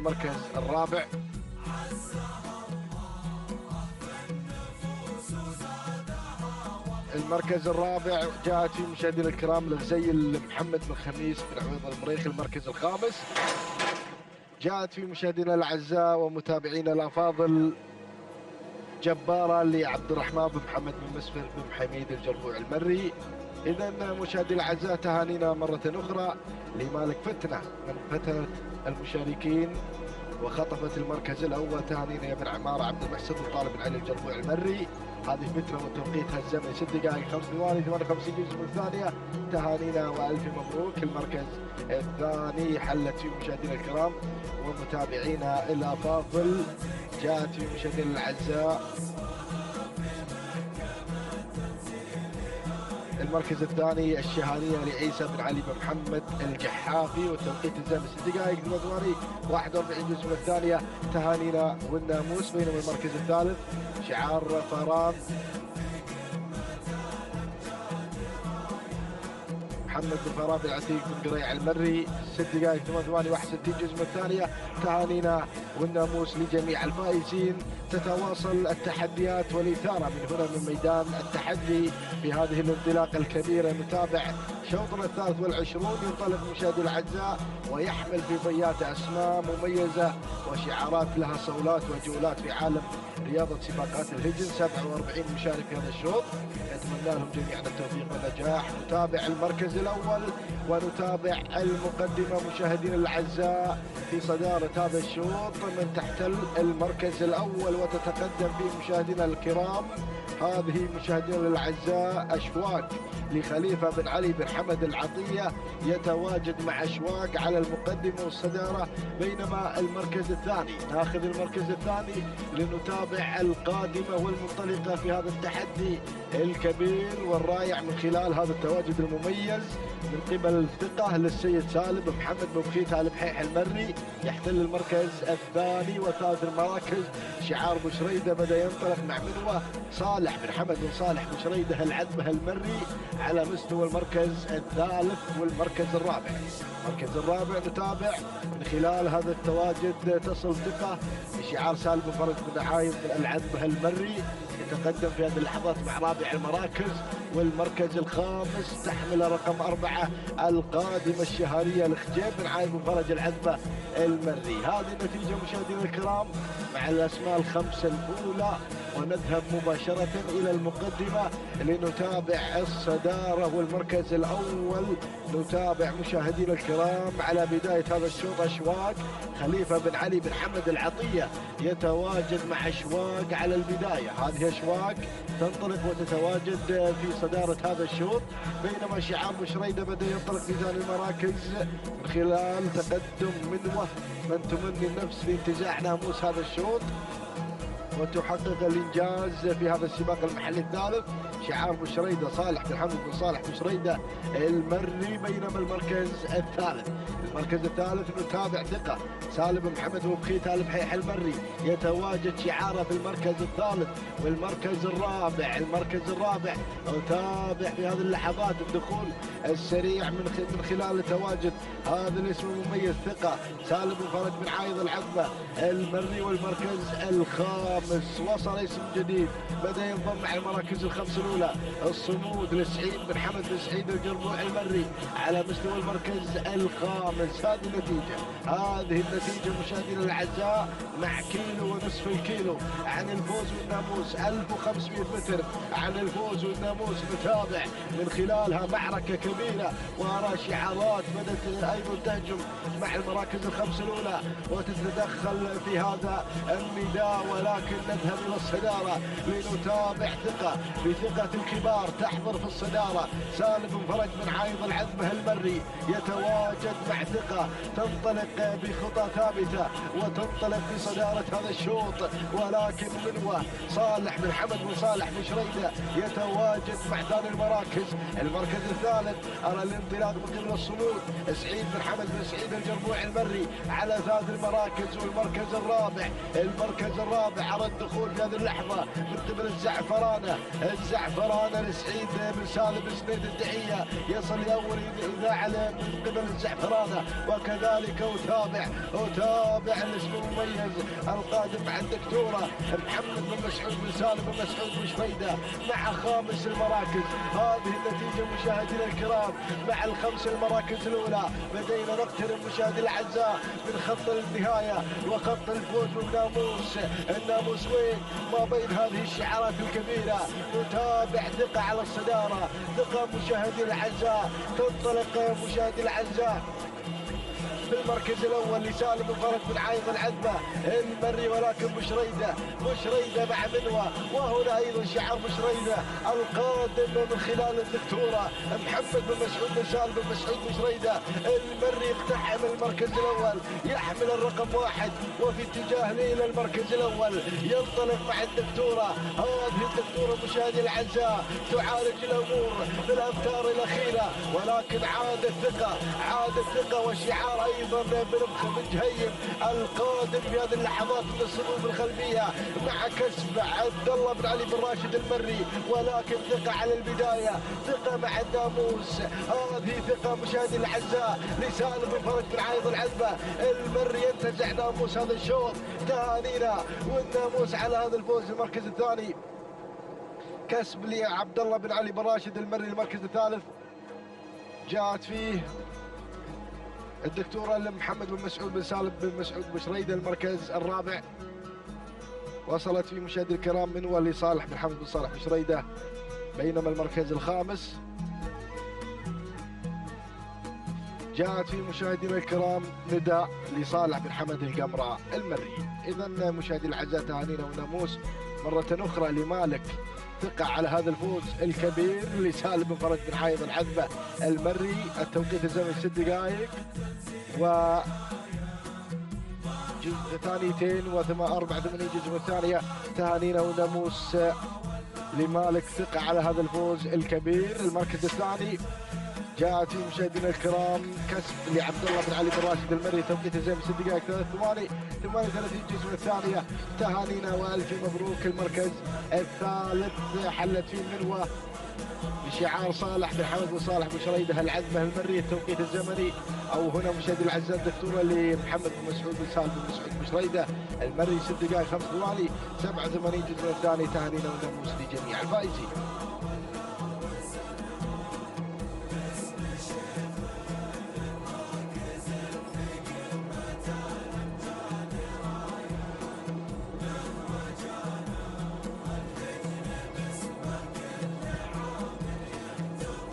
السلام عليكم ورحمة الله وبركاته. انطلق الشوط 24، نتابع وإياكم في هذه اللحظات انطلاقة هذا الشوط، ونتابع هذه الأسماء المنطلقة والمندفعة هنا مع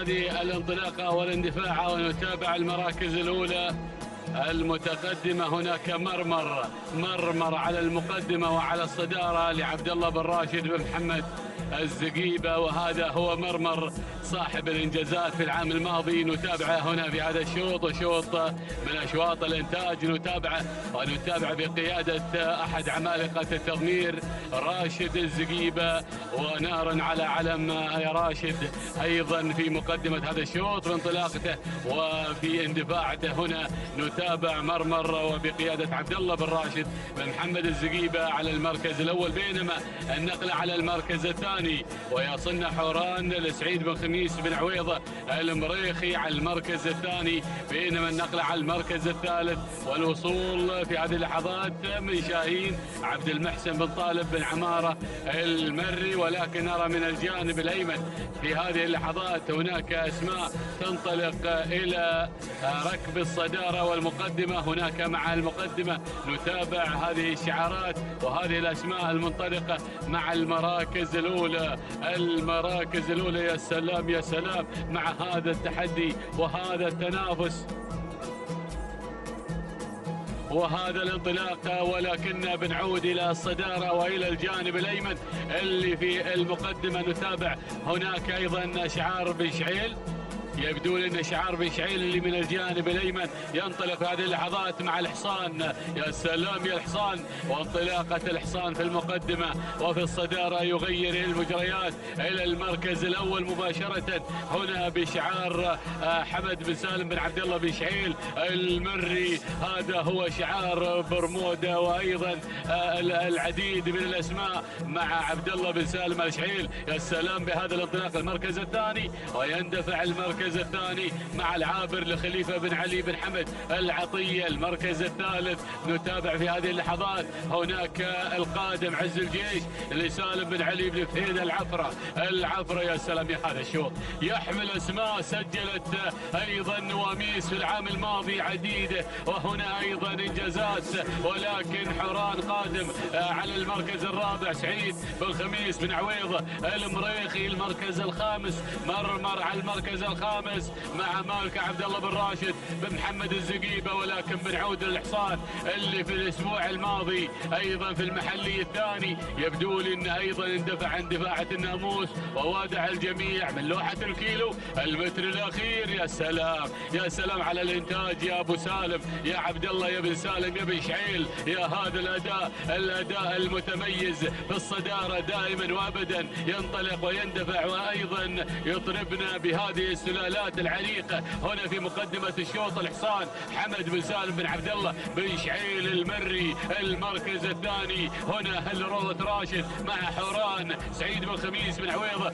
المريخي على المركز الثاني. المركز الثالث العفرة مع عز الجيش سالم بن علي بن فهيد، ولكن الله شوفوا اللي قادم، شوفوا اللي قادم، اللي وصل الصامل لعلي بن عبد الهادي بن سالم بن تويف المري قادم، ومرمر قادم مع المركز الرابع. هنا لعبد الله بن راشد محمد الزقيبة، وايضا شوفوا اللي قادم، شوفوا اللي قادم في هذه اللحظات بشكل خطر بشعار حمد بن جار الله بن حسين البريدي قادم في هذه اللحظات مع الحذر قادم لحمد بن جار الله بن علي بن حسين البريدي، ولكن الله الصامل لعلي بن عبد الهادي بن سالم بن تويف المري هنا في هذه. وهذا هو الشوط الاول، شوط الانتاج الرئيسي. الله، والمركز الرابع شوفوا اللي قادم ايضا الذيب سالم بن حفيظ بن سالم النابت المري، ولكن بنعود الى المقدمه، بنعود الى الصامل لعلي بن عبد الهادي بن سالم بن تويف. الشوط الاول انتاج، يا سلام يا سلام يا الشوط الاول هنا في مقدمه هذا الشوط لعلي بن عبد الهادي، وفي مقدمة ما شاء الله تبارك الله على هذا الأداء ولا فلا لعلي بن عبد الهادي بن سالم بن تويف. يا سلام عليك يا بن تويف، يا سلام على هذا الأداء يا بن تويف مع الشوط الرئيسي، وتجهز للقاء يا بن تويف، تجهز للقاء مع موقع الأبرقة. يا سلام على هذا الأداء، تهانينا والناموس على هذا الفوز، فوز الصامل بالشوط الرئيسي للإنتاج والمنتجين، وناموس هذا الشوط عن ناموسين، ناموس الانتاج والسبق. تهانينا على هذا الفوز لعلي بن عبد الهادي بن سالم بن تويم المري، بينما المركز الثاني الذيب لسالم بن حفيظ بن سالم النابت المري. المركز الثالث مرمر لعبد الله بن راشد محمد الزقيبة. المركز الرابع رزيم لصالح بن طالب بن سالم بن عقيل. المركز الخامس الحذر لحمد بن جار الله بن علي بن حسين البريدي. ما شاء الله تبارك الله، الشوط الرئيسي وتوقيته الزمني 6 دقائق بدون ثواني و57 جزء من الثانية. تهانينا لمالك الصامل اللي انطلق ايضا بكل قوة واندفع مع هذا الشوط الرئيسي، شوط انتاج وشوط رئيسي يسجل بن تويم، يستاهل علي بن عبد الهادي بن سالم بن تويم على هذا الفوز هنا مع الصامل. بينما المركز الثاني وصلنا الذيب توقيتها الزمني 6 دقائق 5 ثواني 3 أجزاء من الثانية. تهانينا لمالك الذيب سالم بن حفيظ بن سالم النابت المري، بينما وصل على المركز الثالث مرمر من وصل على المركز الثالث توقيته 6 دقائق 6 ثواني و21 جزء من الثانية. تهانينا لمالك مرمر عبد الله بن راشد بن محمد الزقيبة.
التواصل مستمر مشاهدينا متابعينا الكرام، وانطلاقاتنا مستمرة من أرضية ميدان التحدي لسباقات اللجنة العربية الدراسية. ينطلق مشاهدينا الكرام شوطنا السادس والعشرون المخصص للقعدان. اللقاية والمسافة هي ال4 كيلومترات، هي المحددة مسار هذه الانطلاقات الصباحية المميزة التي أيضا دارت على مدى 28 شوطا في هذا الصباح مخصص لسن اللقاية. لكن نسير مع شوطنا مشاهدينا الكرام الذي ينطلق ويحمل لنا هذه الشعارات المميزة والجميلة الحاضرة والمنطلقة بين حنايا هذا الميدان مباشرة مع بداية هذا الشوط والمركز الأول وأول الأسماء الحاضرة والمنطلقة هنا مع البداية. وتدشن أول النداء هنا مع المركز الأول مشهور محماس بن سعيد بن علي الشيبة، من يقدم لنا شعاره مع الصدارة مع المركز الأول وبداية هذا الشوط، بينما يتابع المركز الثاني شعار بن جهويل من يأتي مع المركز الثاني في هذه اللحظات. مشاهدينا الكرام من يتقدم في هذا الانطلاق المميز مع ظبيان من يأتي مع المركز الثاني.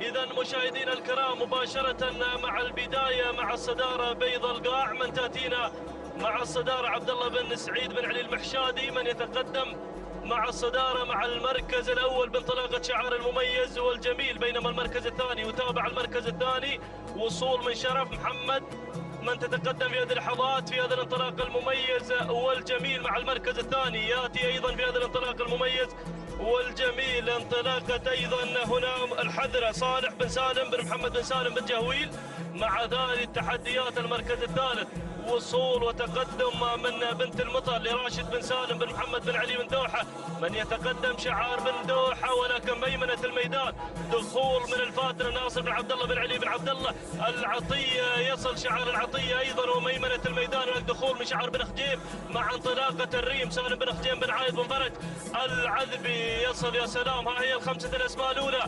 المتقدمة مشاهدينا متابعينا الكرام، ولكن عودة مع البداية مع الصدارة مع الفاترة ناصر بن عبد الله بن علي بن عبد الله العطية من يقدم لنا تحديات المميزة والجميلة مع الصدارة. يا سلام، من يبحث عن ناموس أيضا هذا الشوط حاضر شعار العطية مقدمة لنا الفاترة مع البداية، ولكن ميمنة الميدان الدخول من شقرة حمد بن سالم بن علي بن سالم بن سريد الدعية، والمركز الثالث وصول من الريم سالم بن خجيم بن عايض بن فرج العذبي، والمركز الرابع وصول من بنت المطر لراشد بن سالم بن محمد بن علي بن دوحة المري من يصل المركز الخامس، وتابع التقدم والوصول من قبل بيض القاع لعبد الله بن سعيد بن علي المحشادي من يصل مع المركز الخامس. هكذا هي الاسماء الخمسه الاولى المتقدمه مشاهدينا متابعينا الكرام، ولكن عوده مع الصداره، عوده مع المركز الاول مع شقره بشعار الدعيه من يقدم لنا شقره بتحدياته المميزه والجميله، ولكن الريم سالم بن خجيم بن عايض بن فرج العذبي من يقدم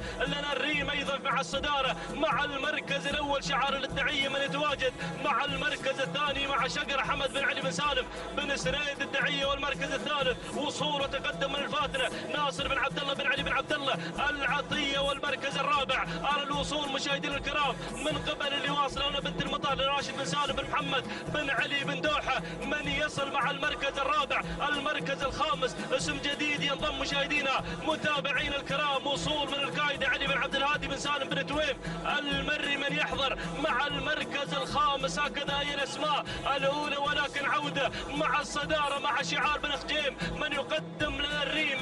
الله يا الريم مع البدايه سالم بن خجيم بن عايض بن فرج العذبي يقدم لنا الريم بتحدياته المميزه والجميله وادائها الرائع. هناك مع الصداره ولكن المركز الثاني القدوم من بنت المطر راشد بن سالم بن محمد بن علي بن دوحه، والمركز الثالث وصول وتقدم من القائده علي بن عبد الهادي بن سالم بن تويم المري، والمركز الثالث على الوصول مشاهدينا الكرام هنا ايضا من شعار بن دوحه. المركز الرابع ووصل شعار بن حفار يقدم لنا ايضا انطلاقه شاهينيه علي بن حمد بن علي بن حفار المري، وايضا وصول مشاهدينا الكرام من قبل اللي واصل المشهوره محمد بن صالح بن حنظله الطلاف خالف هيدي، ولكن الريم والعصا في الابطال بدون اوامر ولا شبه اوامر، دفع تلقائي وذاتي تقدم لنا هذا المميز والجميل بأدائه الرائع. الله يا سلام، الريم تخطف ايضا هذا الشوط مشاهدينا الكرام.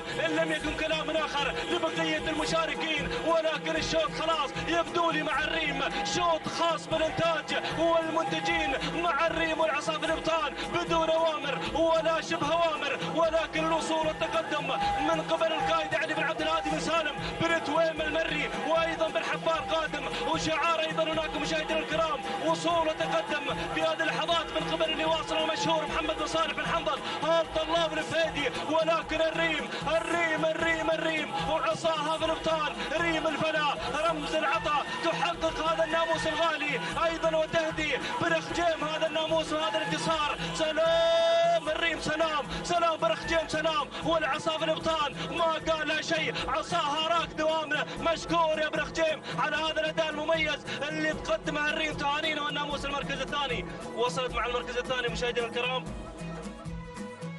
وصول مع ثاني المراكز من الشاهينية علي بن حمد بن علي بن حفار المري. والمركز الثالث وصلت مشهور محمد بن صالح بن حنظل بن آل طلاب الفهيدي. المركز الرابع وصلت فندي صالح بن فرج بن هادي بن معيان المري. المركز الخامس وصلت شرف لمحمد بن ثاني بن عبد الله الفضيل الهامدي. هكذا مشاهدينا الكرام متابعينا الاعزاء تابعنا هذا الشوط، ولكن كان شعار بن خديم حاضرا مع الريم وحقق ايضا هذا الانتصار في شوط خاص بالانتاج. حضرت الريم وتهدي بن خديم هذا الفوز 6 دقائق 4 ثواني 92 جزء من الثانيه. هانينا والناموس لسالم بن خديم بن عايض بن فرج العذبي. بينما المركز الثاني وصلت مشاهدينا الكرام مع المركز الثاني ايضا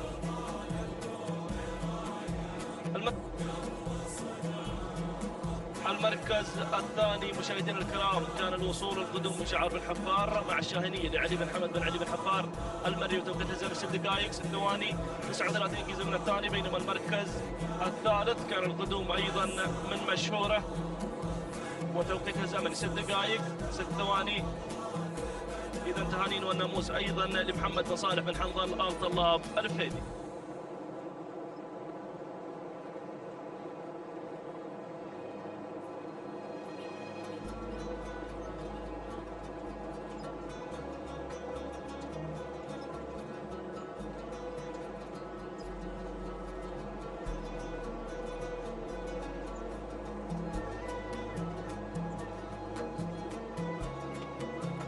بسم الله الرحمن الرحيم. بسم الله نبدأ وعلى بركة الله نستعين. مشاهدينا الأعزاء متابعينا الكرام، انطلق على بركة الله شوطنا 27 من مجموع أشواطنا في هذه الفترة الصباحية. متابعين مع حضراتكم اندفاعات سن اللقاية مع هذه الأشواط المميزة ومع هذه الأعداد الكبيرة التي تشارك على أرضية ميدان التحدي ميدان الشحانية لسباقات الهجن في منافسات سباقنا المحلي الثالث. ينطلق شوطنا 27 يحمل لنا جديد التحدي والمنافسة.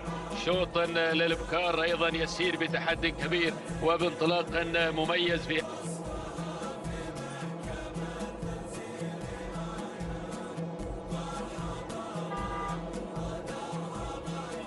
إذا شوطنا 26 الذي أعطت له إشارة البدء بالتحدي والاندفاع هنا. شوط للقعدان نتابع من خلال هذه الانطلاقة مزيد من التحدي والإثارة. نبدأ مباشرة مع مقدمة الشوط مع المركز الأول والصدارة لنتابع البداية. مقدمة الشوط في هذا التحدي الجميل وفي هذا الاندفاع المتميز والرائع. بداية هناك مع مهاوش حمد بن جار الله.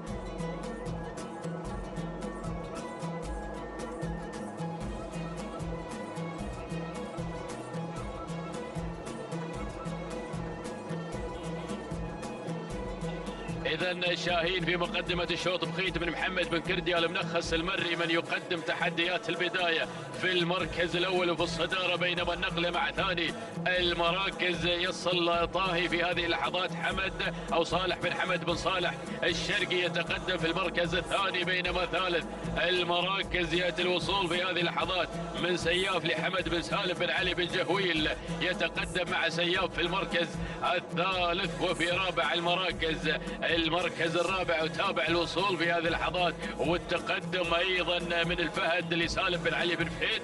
الزبدان المري وخامس المراكز. وصول من برك في هذه اللحظات يصل بشعار حمد بن محمد بن فهد بن سالم بن دخيل الله. هذه النتيجة للخمس المراكز المتقدمة في هذا الشوط.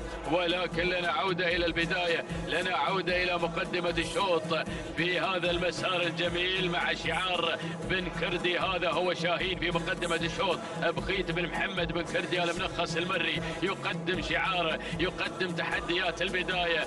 شوط من اشواط الانتاج والمنتجين. الله الله الله الله. ثاني الشوط القعدان. نتابع معكم مشاهدينا الاعزاء هذا التحدي الصباحي وشعار المنخس يسيطر مع المقدمه بتقدم شاهين في المركز الاول. بينما في ثاني المراكز طاهي يصل بشعار الشرقي صالح بن حمد بن صالح. الشرقي ينطلق في المركز الثاني. وثالث المراكز التواجد ايضا والاندفاع من سياف لحمد بن سالم بن علي بن جهويل يتقدم على مستوى المركز الثالث. وفي رابع المراكز وصلت الاسماء والشعارات قادمه. وتابع مشاهدينا الاعزاء اول القادمين مهاوش حمد بن جار الله بن علي بن حسين البريدي قادم في هذه اللحظات. وفي المركز الخامس تابع الوصول والتقدم في هذه اللحظات. وصل المتحد بشعار علي بن طحنون بن جابر الجبران المري. هذه النتيجه. ولكن المنخس يتقدم في هذا التحدي في هذا المسار مع شاهين في مقدمه الشوط في اجواء الكيلومتر الاخير. يا سلام على اداء الممتاز على هذا التحدي المميز في هذا الشوط. الناموس بناموسين، ناموس الانتاج، ناموس الفوز والانتصار. يلا يا المنخس هنا ينطلق مع الصداره مع مقدمه الشوط. طاهي في المركز الثاني حمد او صالح بن حمد بن صالح. الشرقي ينطلق في ثاني المراكز والبريدي قادم ايضا بتحدياته الكبيره على مستوى المركز الثالث في هذا الشوط. وفي المركز الرابع بدا التقدم المشهور لسالم بن حمد بن سعيد الجربوعي ينضم في اول اذاعه في هذا التحدي. مسالمي قادم وصل في هذا المسار بتحدياته مع جمر محمد بن حمد بن جار الله بن سالمين. هذه النتيجه. ولكن المقدمه مقدمه الشوط. يلا يا بن بهير. الله الله على الاداء الممتاز. هذا الانطلاق ولا فلا مع اللحظات الاخيره. رجل الخطوط النهائيه. نعم يا ابو سعيد يتقدم هنا مع هذا المسار الجميل. مشهور يا مشهور مع الناموس. مشهور يا بن مهيره. مشهور مع الانتصار. اسعد الله صباحك. تهانينا لسالم بن حمد بن سعيد الجربوع المري على فوز مشهور بالمركز الاول وتحقيق ناموس هذا الشوط. المركز الثاني من وصل شاهين بخيت بن محمد بن كردي المنخس المري. المركز الثالث شعار حمد بن جار البريدي. المركز الرابع مهاوش. نعم. وفي المركز الرابع رابع المراكز من وصل مطلوب لمحمد بن خالد بن عبد الله العطيه. بينما المركز الخامس كان الوصول من جمر لمحمد بن حمد بن جار الله بن سالمين المري. هذه نتيجتنا مشاهدينا الاعزاء متابعينا الكرام. ناخذ التوقيت الزمني لحظه ايضا الوصول والتحدي الجميل مع هذه اللحظات. وهذا هو مشهور القادم الى خط النهايه. نتابع من خلال هذه اللحظات قاطع مسافه ال4 كيلومترات في 6 دقائق 5 ثواني 47 جزء من الثانية. تهانينا والناموس مشاهدينا الأعزاء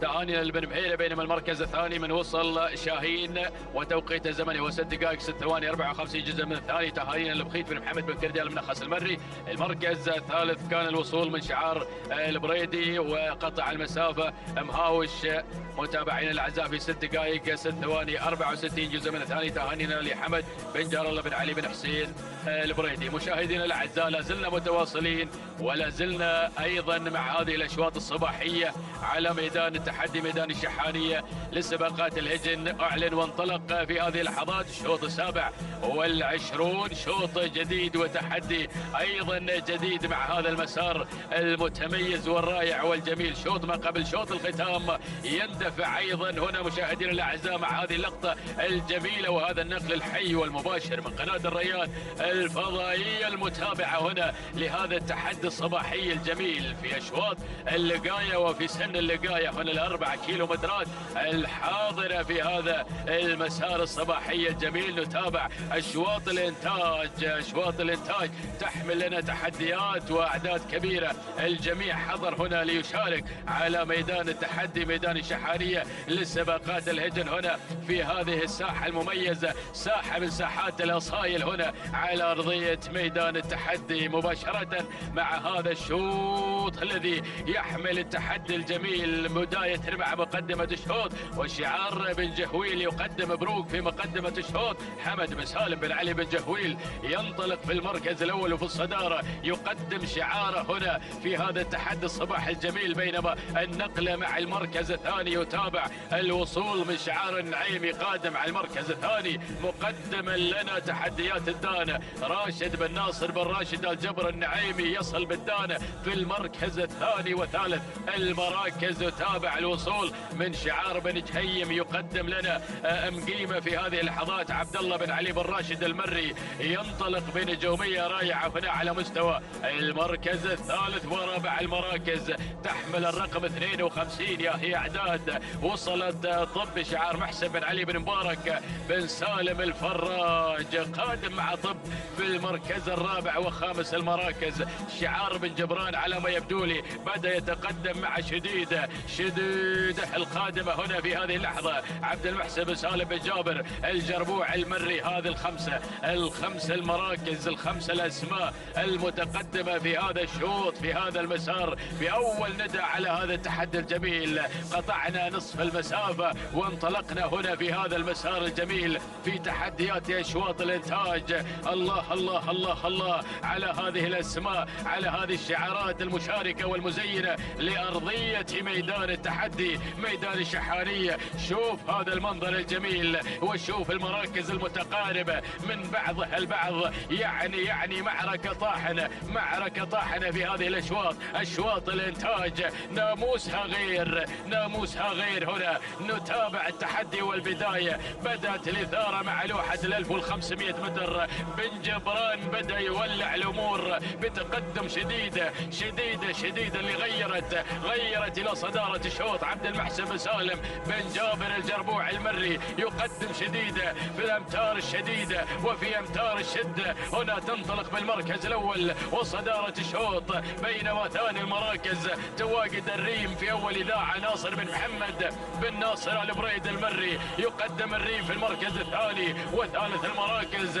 شعار بن جبر النعيمي يتواجد مع الدانة وفي المركز الرابع وصلت الأسماء. بدأ التقدم في هذه اللحظات والانطلاق من الفريسة تتقدم لراشد بن علي بن سالم بن سريد الدعية. وفي المركز الخامس تواجد والدفاع جميل من مقيمة لعبد الله بن علي بن راشد المري. هذه النتيجة مشاهدينا الأعزاء 5 مراكز بدأت بالانعزال في مقدمة الشوط. الله الله الله الله الله. ولكن تابع شديدة انطلقت مشاهدينا الأعزاء، اندفعت في هذا العرض المثير. الله يا بن جبران في مقدمة الشوط ولكن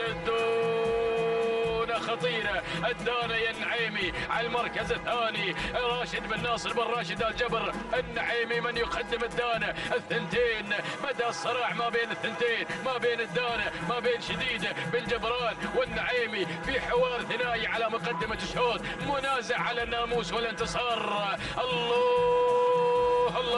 الله لكن شديدة في مقدمة الشوط. نجومية نعم تظهر في أوقات الشدة شديدة مع اللحظات الأخيرة مع الأمتار الذهبية. سلام يا بن جبران سلام، هنيالك هذا الإنتاج المتميز، هذا الإنتاج الطيب. وهذه شديدة مشاهدينا الأعزاء تؤكد الحضور في هذا الصباح وتحضر بنجومية الكبار، مؤكدة هذا الاندفاع الجميل مع الشكل الجميل والأداء الأجمل والحضور المشرف لشعار بن جبران. تهانينا والناموس على هذا الفوز وعلى هذا الانتصار. المركز الثاني وصلت الدانة لراشد بن ناصر بن راشد الجبر النعيمي، والمركز الثالث كان من نصيب سهم لعبد الله بن حمد بن ناصر بن عبد الله الخليفة من وصلت في الأمتار الأخيرة. أيضا شعار الخليفة واجهتنا مع اللحظات الأخيرة. والمركز الرابع كان الوصول ايضا من بنت الفايز لجابر بن محمد بن سعد النابة المري. والمركز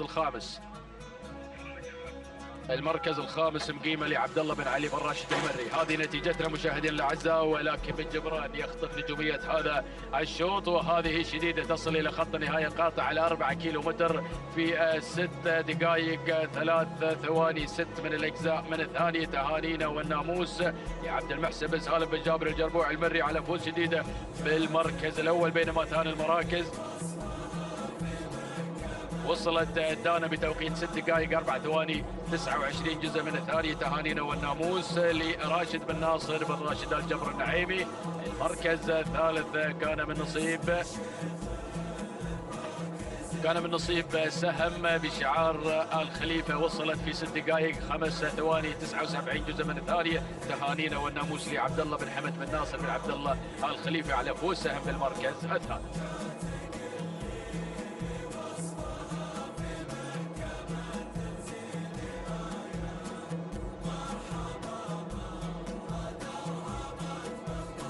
التواصل مستمر مشاهدينا متابعينا الكرام، وصلنا إلى شوط الختام في هذه الفترة الصباحية المميزة. شوطنا 28 ينطلق، وهو شوط أيضا خاص بالإنتاج. اللقاية القعدان يسير هذا الشوط مشاهدينا الكرام، يحمل لنا بطيات هذه الأسماء والشعارات المميزة، ويحمل لنا أيضا منافسة كبيرة في هذا الانطلاق الرائع والجميل. نسير مع هذه الأسماء والشعارات المميزة مباشرة نحو الصدارة والمركز الأول، وأول الأسماء الحاضرة والمنطلقة مع بداية هذا الشوط. من يأتينا مع المركز الأول مشاهدينا متابعينا الكرام في هذا الانطلاق المميز والجميل مع البداية.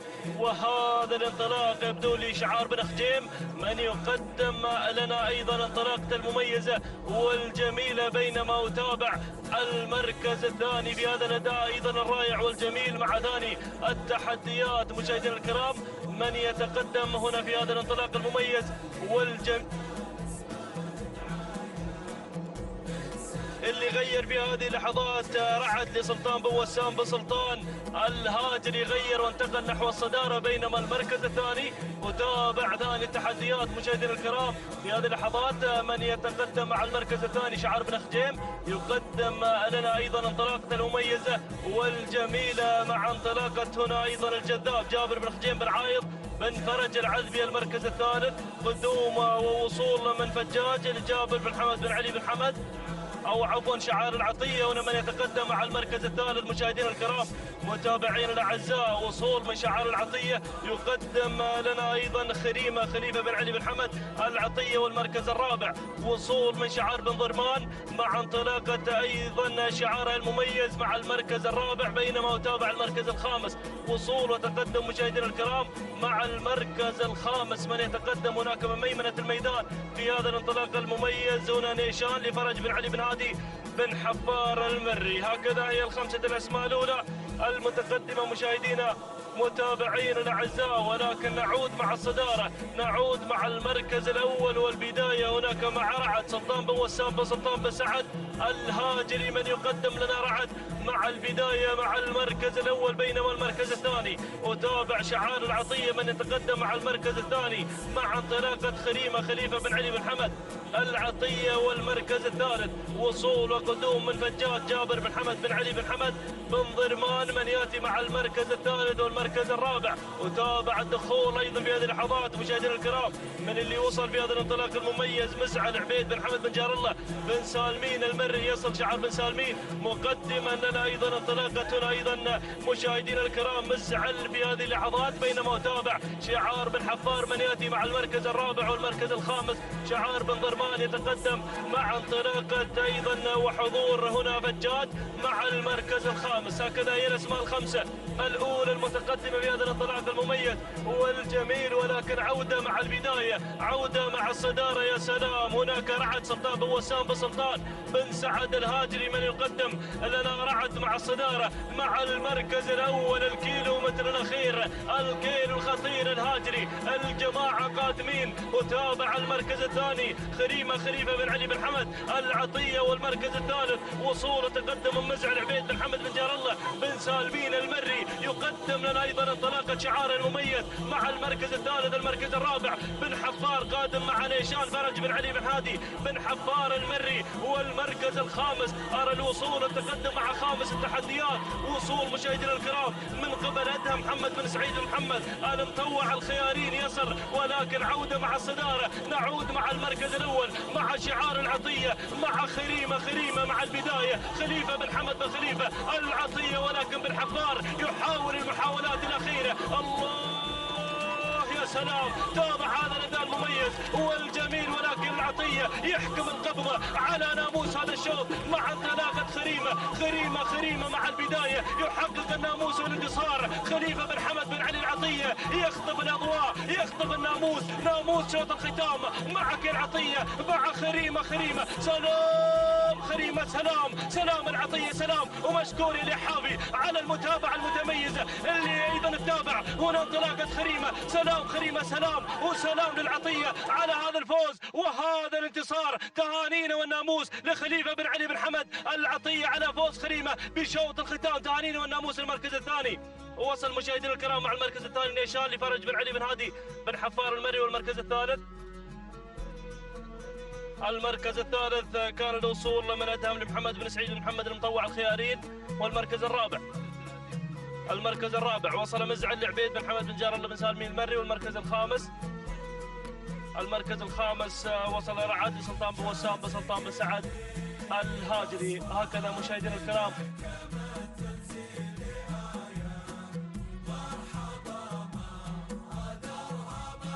إذا مشاهدينا متابعينا الكرام نعود بالتهنئة إلى أيضا خليفة بن حمد بن علي العطية من قدم لنا خريمة مع شوط الختام يخطف الأضواء مع هذا الانطلاق المميز والجميل ويحقق هذا الناموس الغالي. وناموس أيضا شوط خاص بالإنتاج وناموس الإنتاج عن ناموسين العطية. هانينا والناموس الدقائق بدون ثواني وايضا 61 جزء من الثاني. تهانينا والناموس لخليفه بن حمد بن علي العطيه ومشكور بن زويد الحافي الذي قاد لنا خريمه ايضا في هذا الانطلاق المميز والجميل. بينما المركز الثاني كان الوصول مشاهدينا الكرام مع ثاني التحديات. المركز الثاني كان حاضر شعار بن حفار وتوقيت الزمن 6 دقائق وثانيه. ايضا تهانينا والناموس مشاهدينا الكرام لبن حفار على هذا الفوز. المركز الثالث وصل مع المركز الثالث مشاهدينا الكرام أدهم وتوقيتها الزمني لحظة وصوله إلى خط النهاية، محققا المركز الثالث في هذا الانطلاق المميز والجميل. توقيتها الزمني 6 دقائق 6 ثواني 10 أجزاء من الثانية.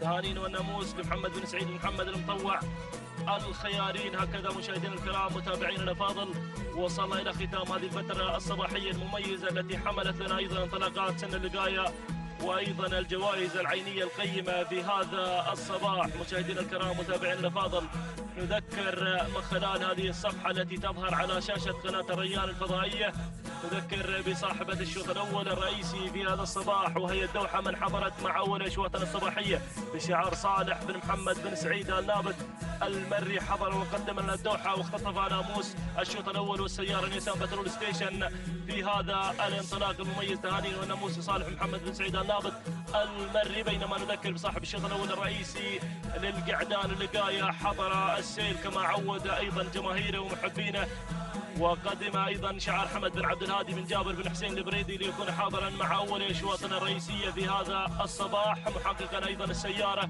تهانينا والناموس لحمد بن عبد الهادي بن جابر بن حسين البريدي. بينما نذكر بصاحب ايضا التوقيت الافضل والاميز في صباح هذا اليوم وهو صاحب الشوط الرابع كلاس بشعار علي بن سالم بن سعيد ال سفران، وايضا توقيتها الزمني 5 دقائق 56 ثانيه 86 جزء من الثاني. تهانينا والناموس بن سفران على هذا الفوز وايضا التوقيت الافضل والاميز في هذا الصباح. هكذا مشاهدينا الكرام وصلنا للختام، على امل اللقاء بكم في الفتره المسائيه فكونوا على الموعد. لا ذلك الحين استودعكم الله الذي لا تضيع ودائعه، والسلام عليكم ورحمه تعالى وبركاته.